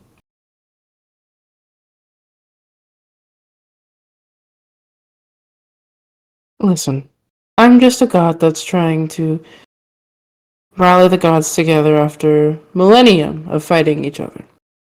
After all, our predecessors are all deceased, and I do not want that for our generation, the next generation of divinity. I'm just trying to bring us all together in craft community. Hence why I want to do this democratically. You have to understand I come with good intentions. Roll credits. I come with good intentions. And those who can speak for me, who can vouch for me, and he kind of just gestures to Algia and the Cura, people who he has built good rapport with. I am reliable and I am dependable and I am determined. Right. Well, apologies. I am not from here. I do not know you, nor any of these gods. Mm. I will continue to be making my judgment. If you don't mind, I am still on jury with most Oh, well, I welcome mortal input. I think having a good relationship with mortals is important, as long as we, understand each other. Fordian just kind of walks back to their side. Walks back to the group side, and he's just like, Well, Persephone, I will not hold you from your spot in the now closed off underworld, I suppose, for much longer. I will let you be. I think this meeting is adjourned. If you want to speak to me, you may do so elsewhere. Is Okay. Thanatos present right now? Thanatos is next to Persephone. Yeah. What is his reaction to being turned into this person who's gonna who hunt down and destroy souls? Make an insight check. Can someone else do that? sorry, what was it? That's a 0. The big I fat got it, zero. bro. I got it, bro. For oh. Atticus, he just looks completely straight faced. Yeah. Wait, can I roll 2 or? Yeah, sure, go for it. I got a Okay. 23. I got 23 too. Hi, look at you, man. We're us aliens. We are Wait. vibing. Cletus is a nervous type. He's very high strung, very anxious. He looks incredibly he's definitely gripping his scythe hard. He's keeping a straight face. He has killed before. He can kill again. Especially He doesn't. for his goddess. He does not like the situation, but he also is very devout to Persephone, and seems to trust her judgment. But no, he does not. He does not like the situation. Mhm.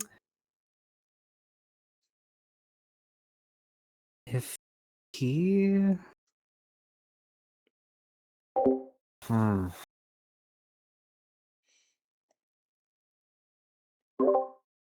One second. Does he separate from her? Is there any moment that he separates from Persephone? As the gods are all leaving and like kind of filing off into their own groups, Persephone does go like immediately back down to the underworld, and Thanatos like kind of lingers behind a bit. I kind of call to get his attention and face him and walk towards him. Hey.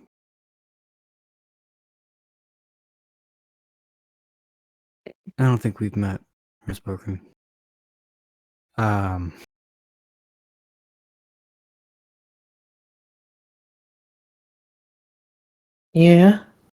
Yeah. I imagine you'll be heading out shortly to start working on the souls. I've already dealt with some of the undead. So yes.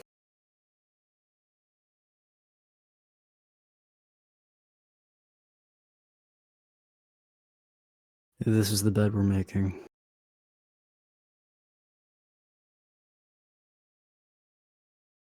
Then I'll stand by it. Do you have enough people?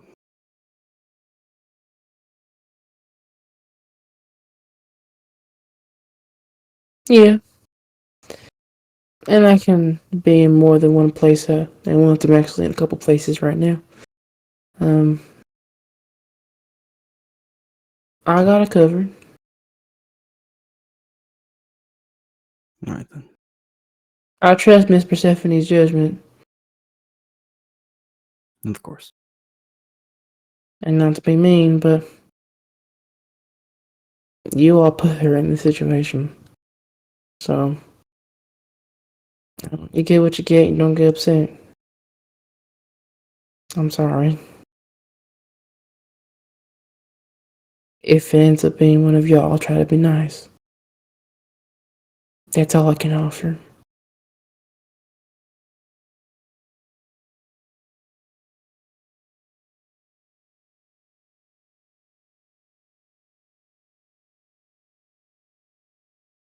Sorry.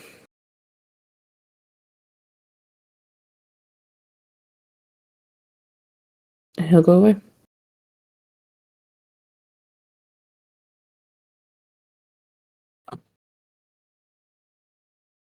Who's still in the room? LG and Pax go back together. Pax is probably just chatting with some of the gods. Kratos goes to make his leave, and you see Pax kind of grabs his shoulder and like grips it tight, like he's not happy with him. The smile doesn't fade, of course, but Kratos doesn't seem to be bothered by this, and will walk away.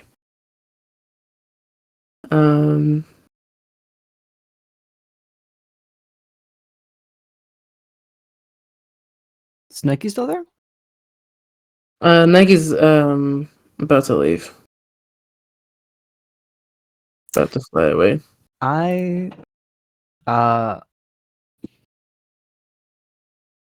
Hear me out. I'm thinking like in very inhuman terms. I want to very playfully throw a spear next to her head. And kind of give her like the Roll me.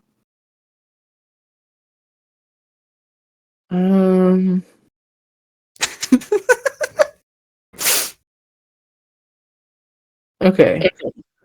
You have a couple. You have two options. yeah. This could be a persuasion check or a performance check.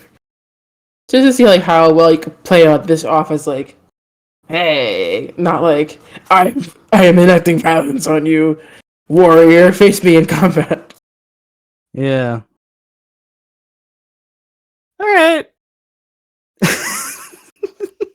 Your choice. Fuck it. Yeah, persuasion. 19. 14 plus 5. 19. Okay, you throw a spear, and she whips her head around, sees you, kind of like the nods like, Good seeing you. Yeah. Can I walk over to Pax? but before that, Nike will say, "I will respond in due time, but I have business to attend to.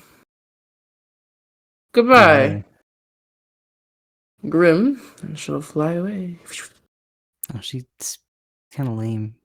Oh man, I haven't heard her talk before. I forgot how she sounds. So that was Leo being It's kind of okay. lame. It's okay. I kind of for Poena and Nike, I have to prepare myself in advance to do their voices because they're so grandiose. True. That's fair. I feel that. Yeah. They're completely grandiose people, so I have No, to no, kind of in like. no way comment on your performance. No, it's okay. No, she said that way cooler than I did. It's just, Yeah. Awesome. no, Alright, sorry. it's okay. Yeah, if you're 40 and yeah, you can go to PAX if you'd like. I'd like to kind of like walk over to him, and I just feel like, hey, Oh, you're back. Hello. well, I'd like to apologize for my outburst. I'm usually more composed than that, but the rift, Oh, it's okay. I understand. Don't worry. it really got to me. And listen, all this gotcha, it doesn't really matter to me. What matters to me is that rift gets closed. So, listen, Right.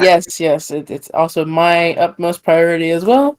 I am trying to see to it. That's why I wish to build a relationship with Cersei. Okay. I firmly believe that she can handle it. Listen. Hmm? Listen. I'm not gonna make any promises, Right. but do you really think if Gwendolyn was here, that rift will close? I think she would need the guidance of a good magic user, specifically a divine magic user, to foster her ability and be able to get her to a point where she could close that rift. But I do think it'd be possible. I just think that the people she's currently with for now are not equipped to handle her. If you want my opinion. But of course, I do not judge.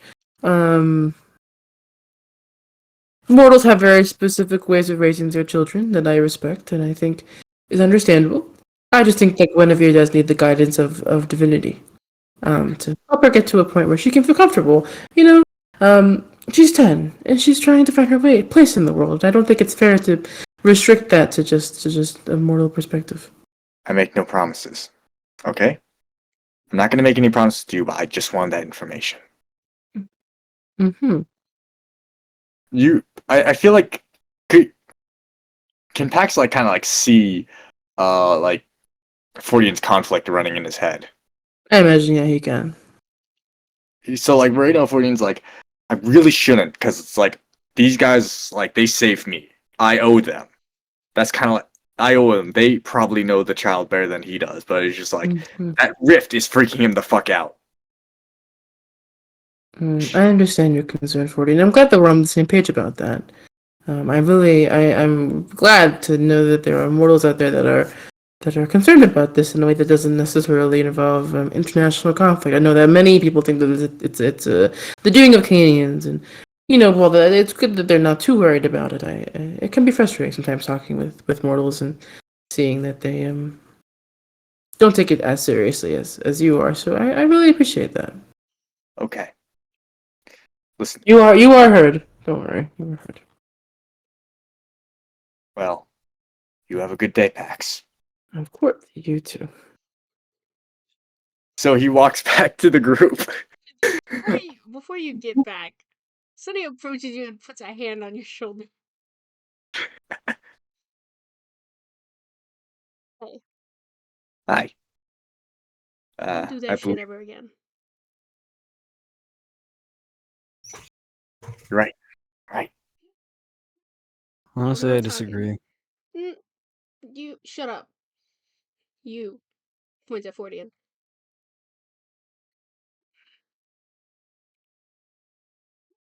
I understand you haven't been here very long. And that's fine. Pax? Not the guy. Never has been, never will be. You can't trust him. We can't trust him. Anything that he tells you, it's just because he can tell that you want to hear it. You, she like pokes him in the chest. You don't do anything without us. And if you think for a second that that any of us will let you near Gwen to give her to Pax, I will fucking kill you.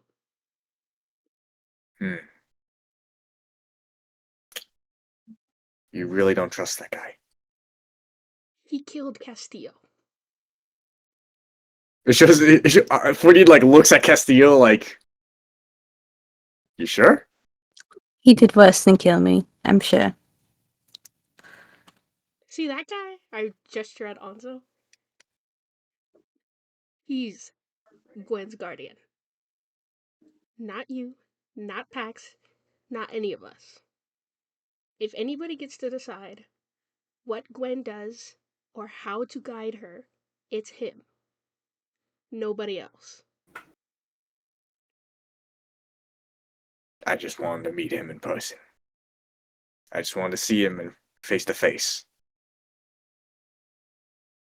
Listen, I know too well. I know too well about Elias. I am one myself. I know when to trust someone and when to not. I know that I cannot trust the words that come out of his mouth.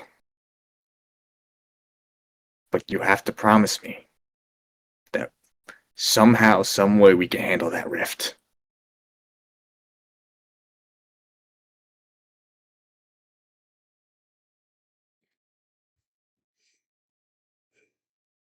I won't hurt Gwendolyn, I promise. On my word. We'll Didn't deal you just with say you it. were a liar?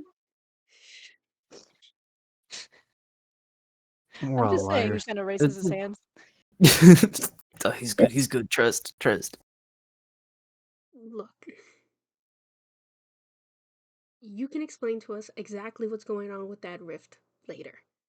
When we get out of here, I'd be happy to hear everything that you can tell me about that rift. But right now, not Gwen's problem. She's 10. And here on Earth, I want her to be 10. Cool? She means a lot to all of you, doesn't she? Nod, nod. Yeah, she does. I know that feeling. I know what failing to protect someone like that does to someone. Okay. If you say I can't trust Pax, I will not trust him.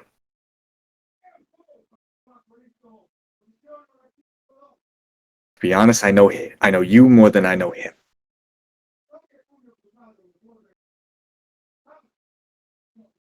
You have my word as a Kenku,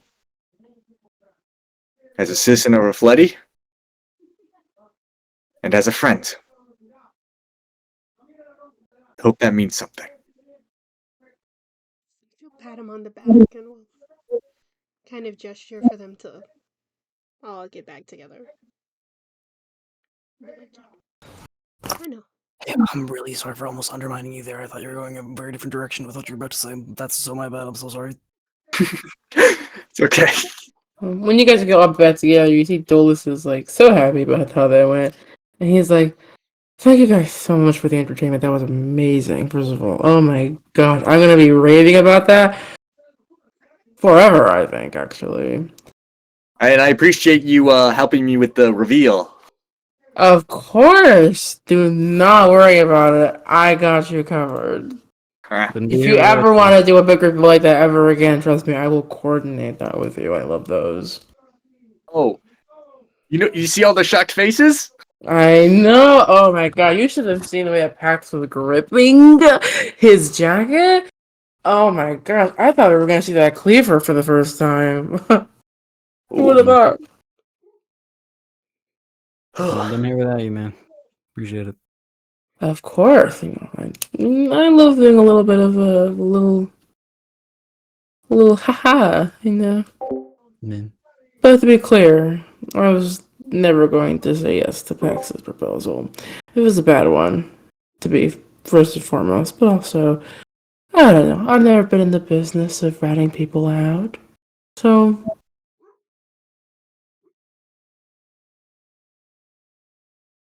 Did you just like subtly hint that you have like massive dirt on this guy and like aren't gonna tell anyone? I love doing.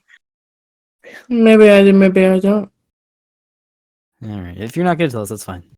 You know, Maybe later on, when I'm drunk enough, you'll hear all of the gossip. But for now, I'm honestly a little bit tired. And also, I just wanted to say, big guy points to Anzo. Great job keeping your cool. I could tell that you were receiving. Fantastic. Under your control. Big props. Can you just bring us back now? You not so much, points to Atticus. And you not so much. hey, you know, Yeah. Nolas, you get better and better every time you. Thank you. Oh my gosh, I love being complimented. This is my guy right there. Anyway, I'll bring it back. 1 second. Close your eyes. Or don't. I'm gonna keep him up. He'll walk with you guys to like the out of the Parthenon to like a small grove of trees that leads into a bead curtain. As you guys kind of walk through, you are in your RV again, and you're also back to normal. It feels weird not having fur anymore. You guys are really short. Wow. It's like I'm like actually no, like we're all the same height. No, that's not right. Yeah. We're tall? We're I don't all know. generally around the same height. Yeah. It's fucking with me now. It's fucking with me now. So, those were your gods. They're terrible. They Pieces. suck. Oh my fucking god, guys. That was Does Aleppo insane. just want to kill them or us also? Jesus, they're like so disorganized. Yeah, it's How bad. the hell do you? What do you I mean, their big daddy's been dead for however many years now, and they've just kind of been picking up the scraps. God. I had a lapse in judgment for all of you. I think what you said needed to be said. I don't fault you for that. Still though. Listen, I might not be great in a lot of aspects, but I know how to tell people what they want. Alright? At least Pax thinks I'm sort of on his side. Or at least he thinks I've fallen for whatever trick he has. Hopefully that means something. Damn it. Is that what you were doing? I didn't see it. Okay. Okay. He Yeah, just if Either- it's a thin line. Just Yeah. watch it. Oh, trust me. I know a lot about thin lines. Anyways, I need a beer. Anyone else need a beer? Can we just take a second?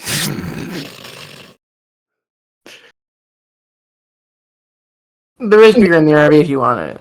Ah, perfect. You see like him go into the cooler and just pop one open. People aren't gonna go to. People can't be revived. Or at least not if they die in this next couple of months. Can't be revived, won't be. Are they reincarnated? I still don't understand how that works. Yeah, reincarnation is more of a cultic Right. idea. So the souls just like would stay in the dead worlds forever in that case It normally. ceased to so- exist, no? But they're gonna cease to exist now, yeah. Or new dying souls at least. Do we know that for sure? It That's sounds like what Persephone's Persephone planning. said. That's what Thanatos is carrying out. He- It's 3 years revenant. Basically, if you die, you're gone forever. Hmm. Nothing's going to bring you back. You don't get an afterlife, and that's just really it. Yeah. It's just not right. You see 14 is just like that kind of hits him in a weird spot.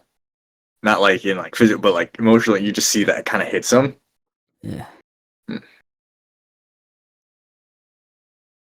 I mean, the afterlife is special in its own way. Everyone has their own beliefs, culture, Kenya, us. It's important that your death is just as good as your life. So, I guess if there's nothing there, you're not missing anything. But there's also no reunion at the end that we often look forward to. Us Kenku, we're a logical sort. We say if someone dies, they're gone. No point in thinking about what they will be, because we can't see them anymore. But when we know so clearly what happens to our people, how can we not be fucking enraged by this when that's swept out from under our feet? We know what should happen. What's happened for hundreds of years. I guess I just have a different understanding of death. Like I said, it's different. Here, it really depends on what you believe in personally. Does it? Yeah, like Culta, they get reincarnated because that's what they believe in. I mean, not every single person in the world gets their own little afterlife based on how they think, but It's regional content. yeah, basically. Uh, I need to...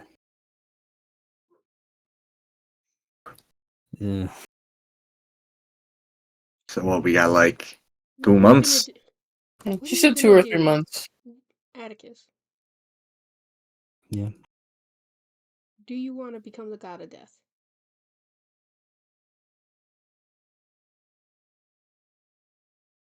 And do you think you can speedrun it? I can do it with or without Persephone. That much I can tell you absolutely. But do you want it? All I need right now is if I can find Hephaestus and get Red Queen to her final form. If I can... we can get Pax. If we can destroy him. And then I can... either Soda or someone... I can get some boon or backing. I can... that's all that's left. That's all I need to do. And I'll be set.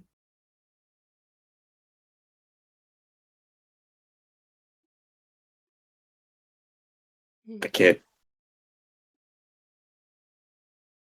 Are we do you think he's gonna be more aggressive in looking for her now, or what? Yeah. I think he's known where she was the whole time. We don't exactly hide well. He doesn't want her dead. He wants another one of his puppet gods. The ones he keeps with a giant fucking arm up their ass. We should go find her. We should. Yeah. I don't think they're gonna try anything. Still. It's good to be careful. No. Non-violent doesn't mean they can't try other means. Hex. Let's just keep going. Let's just go. You're right. Yeah, As long as they instead don't hurt they her, they can do whatever put they a spotlight on her. want. Yeah.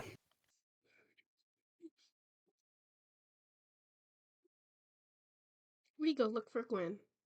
Yeah.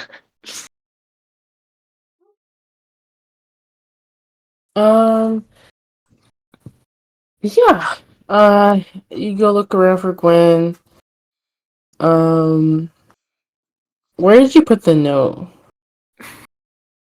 Just asking. Where would Gwen have like slept that night?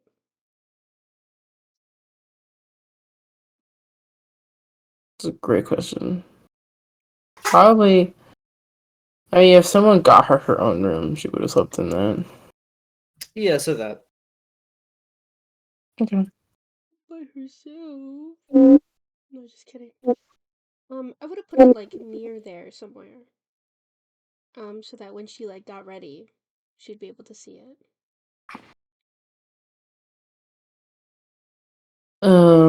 Yeah. You ask around, and no one seems to have seen her. So you go to her room, and you don't see the note that was originally taped up. I'm trying to think of what she would be doing right now.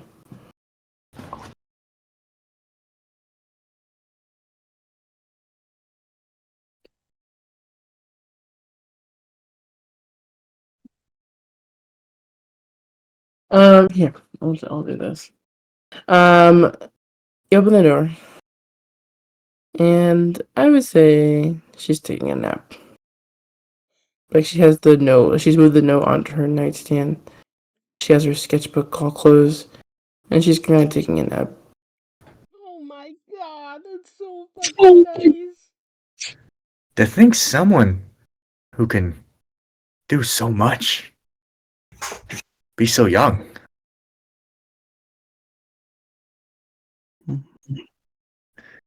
To think that she can make that in the sky.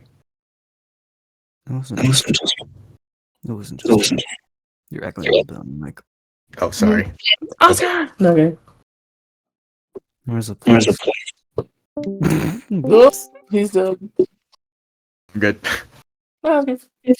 Oh, am I still echoing? No, you're fine. No, you're good. You're good. Okay. We went to this place, a tower. 6 rods, 6 old herons. There was I don't know, some place of power involved. I think. Must have been a ladder channel. I don't know.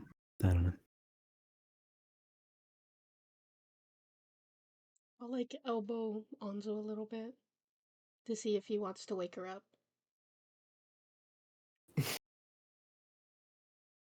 Yeah, sure. Ah. Oh fuck, does Anzo look okay? Recovering alcoholic is. Yeah, how is that recovering alcoholic? Yeah, you could use a drink right now, but you're Stop saying fighting the against words. demons. I'll smack him with a greater restoration. Does he need a beer? Nope, Crap. opposite. Yeah, Opposite of I that. did say I would restoration him. Oh, well. Well, for me, I guess. Alright. Guinevere.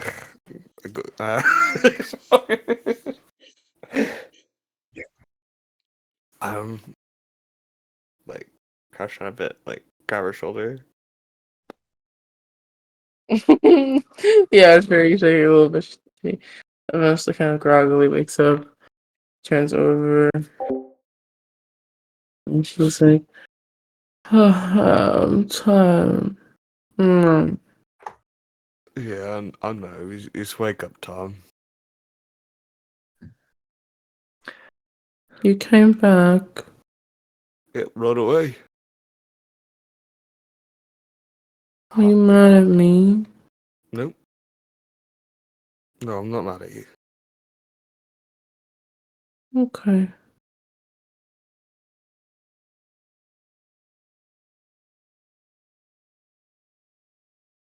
I'm be alright then. After these last few days.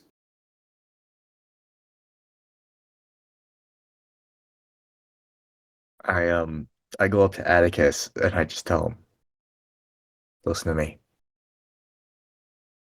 Whatever created that thing in the sky, it's gonna bring something. I don't know what, but something's gonna come through there, and it's not gonna be good for anyone. Listen, Have you ever encountered pieces of spores, hive mind, alarm bell? oh, buddy, I have dealt with my fair share of hive minds. But, listen, there's millions of species. We all try to keep them together. We all try to have order, but not all of them follow it. I just need to know. Whatever comes through there, are you gonna be ready for that? I have to be. Always have. Always will. Well then, I guess you got your support for the the underworld. I don't know how to count, but Hey, that makes two, and I give him a fist bump. he fist bumps him back. I give you a little stone carving piece. It's identical to something that Anzo has on his person somewhere, and on like an old belt or something. Actually, no, Anzo got rid of that. I think Yeah, he tossed savage. he doesn't have my holy symbol anymore. I'm so sorry. I can remake one, but Hypocrite. I'll give you. Hey, Mold Earth. I throw you another chip. That's yours. Take that shit. I'm So branding. after that, tomorrow's election day, and so it'll be the 30th and the 31st election, and then January 1st, which Arati has alluded to possibly being kind of a big day. Anybody but Atticus then? Oh no, she told us. That's right. She told you guys, I'm pretty sure. forgot. She didn't elaborate. Yeah, she was just like January 1st. Wait, who said? Oh, Arati. yeah. Okay. It was when we were in Nico's apartment. Can we check the news? Has any story broken since I've like contacted every fucking paper or news station I could possibly get in contact with? No, not yet. No. What do you just gonna get wrong? Because there is something else that's currently on the news. Ooh. What is it? Well, one, it kind of goes over Lando's current condition, how Lando's trying to currently keeping itself together. It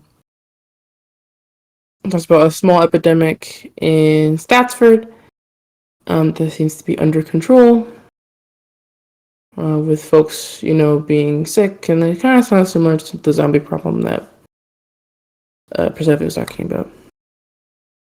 And then there's reports that a possible lawsuit is currently in the process of being filed.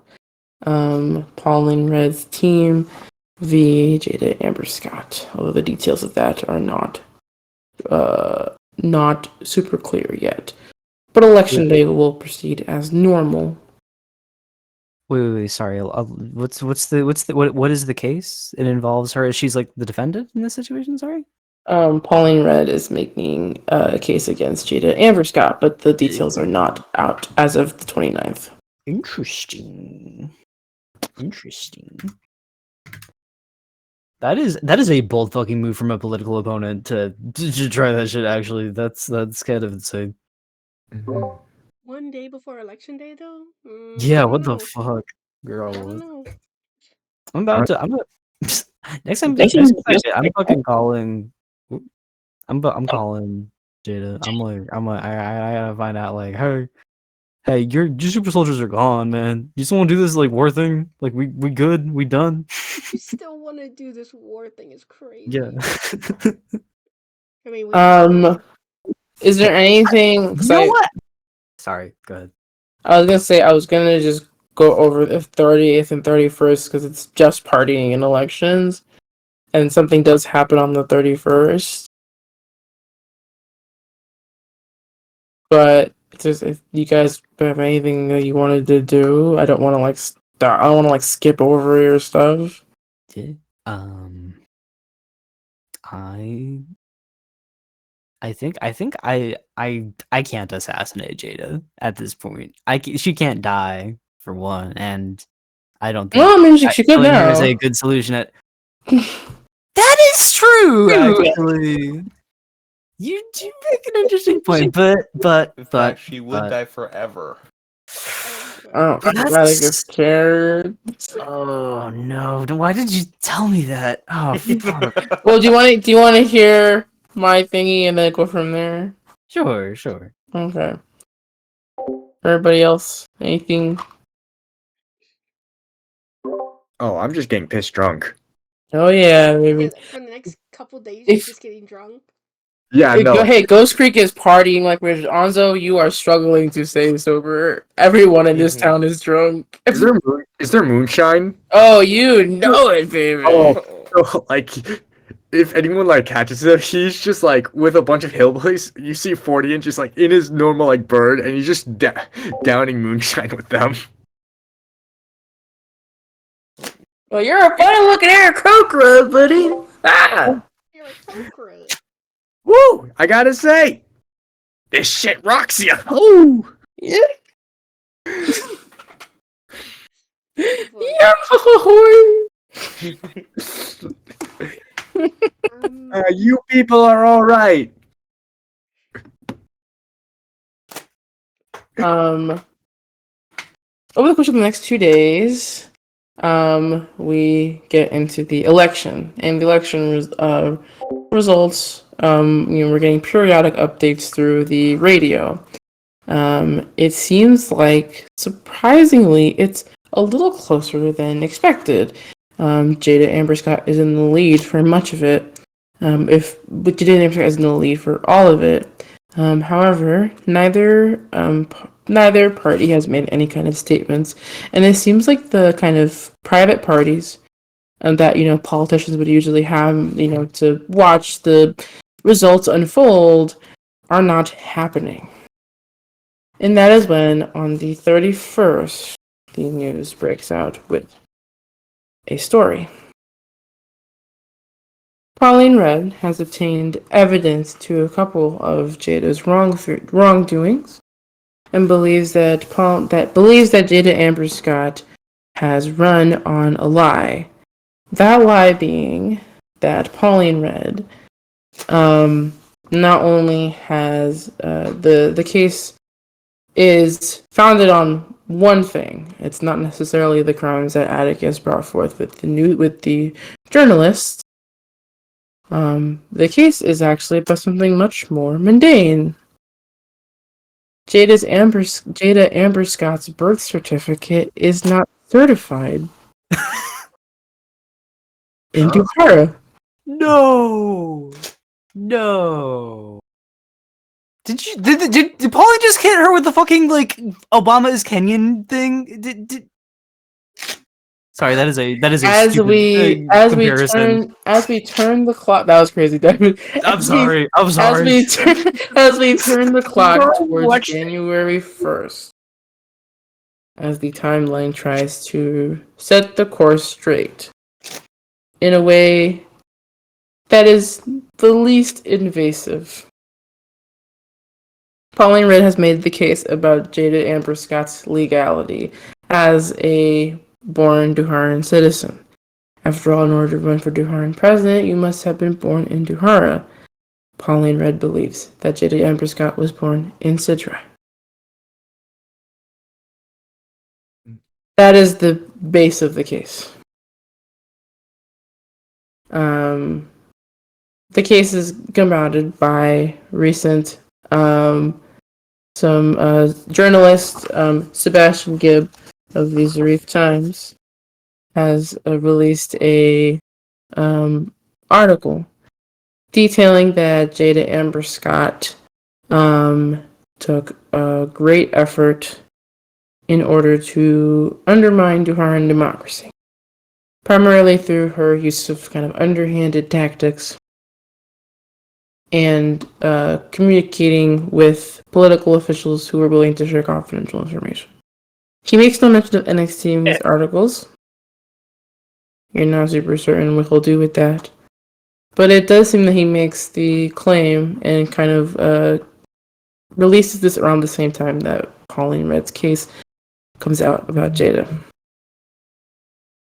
This is towards the end of Election Day, as people's final votes are getting casted. We get the results quickly. The winner of the 646 Duharan election is Jada Amberscott. However, and Pauline's lawyer cites Clause 17B, which was kind of a residual from the monarchy that had existed prior. The Duharan Constitution is largely borrowed from the previous constitutional monarchy that existed prior to Newcastle's destruction.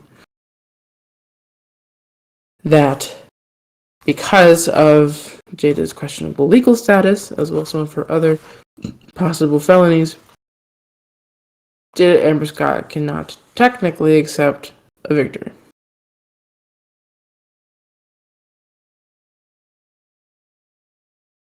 Oh man, they got him with- with the Florida.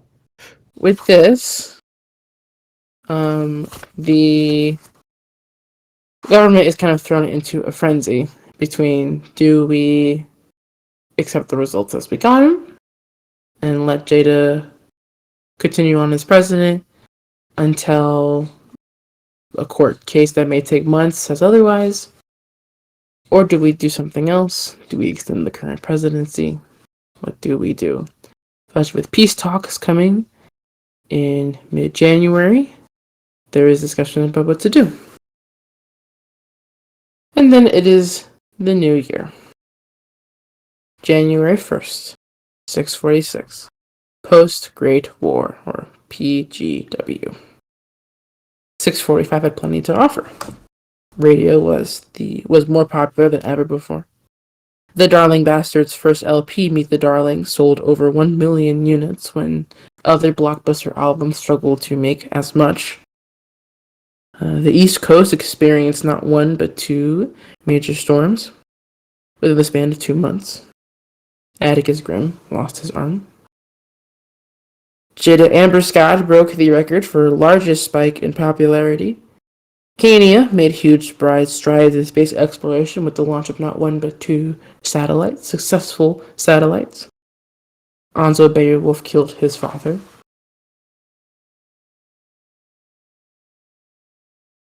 Calta has made incredible progress in terms of its Laura population, electing its first Laura Cardinal, making 4 cardinals into 5.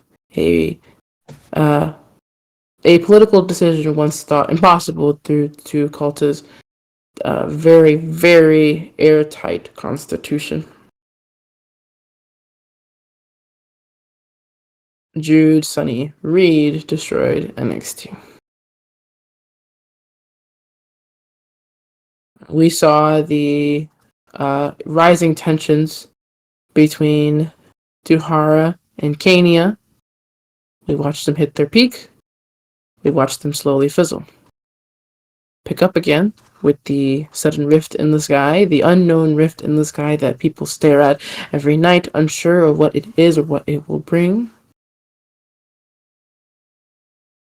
Dante read a book about a Cultan deity, or giant, or something of the sort, Kikakila.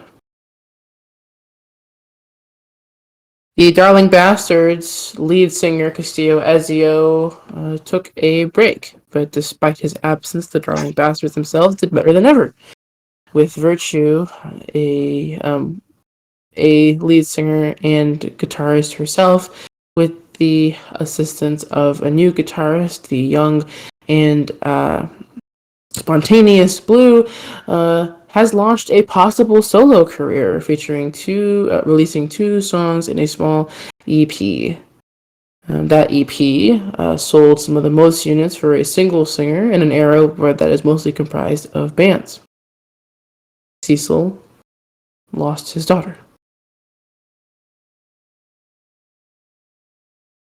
We saw huge strides in medicine, in art, in politics, in music.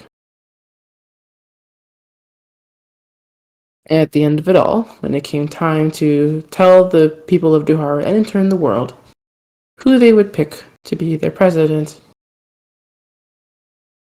the current man in charge had this to say. Although we do honor Jada's victory, and we acknowledge that she is the winner of our very, very valuable election, until the case regarding her birthright is dismissed in court, Pauline Red will be taking over as a temporary presidential power, as per 17B in our Constitution. Over the course of this next several months, Jada Amber Scott will be fighting her case in court. But until then, until then, Pauline Red will be the president of Duhar. And in a decision that shocks the world and calms the nerves of many of those who have been terrified of war, but also upsets many people who feel like their voice has not been heard. Jada Amber herself makes no comment. In fact, she has not been seen since the 25th.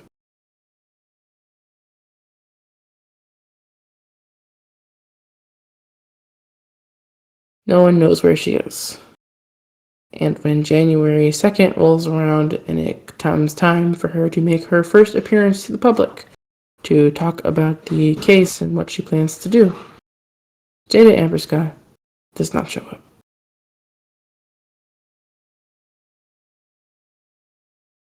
The people are growing restless. They want to hear from the woman who's been accused. But it seems she's giving them nothing. Happy New Year. And that is where we'll end game today. And campaign 2? Goodbye, NXT. No, it's not fun. Bye, But yes. NXT. But yes. Everybody say bye NXT. Bye, NXT. NXT. Hack said the thing. The next generation.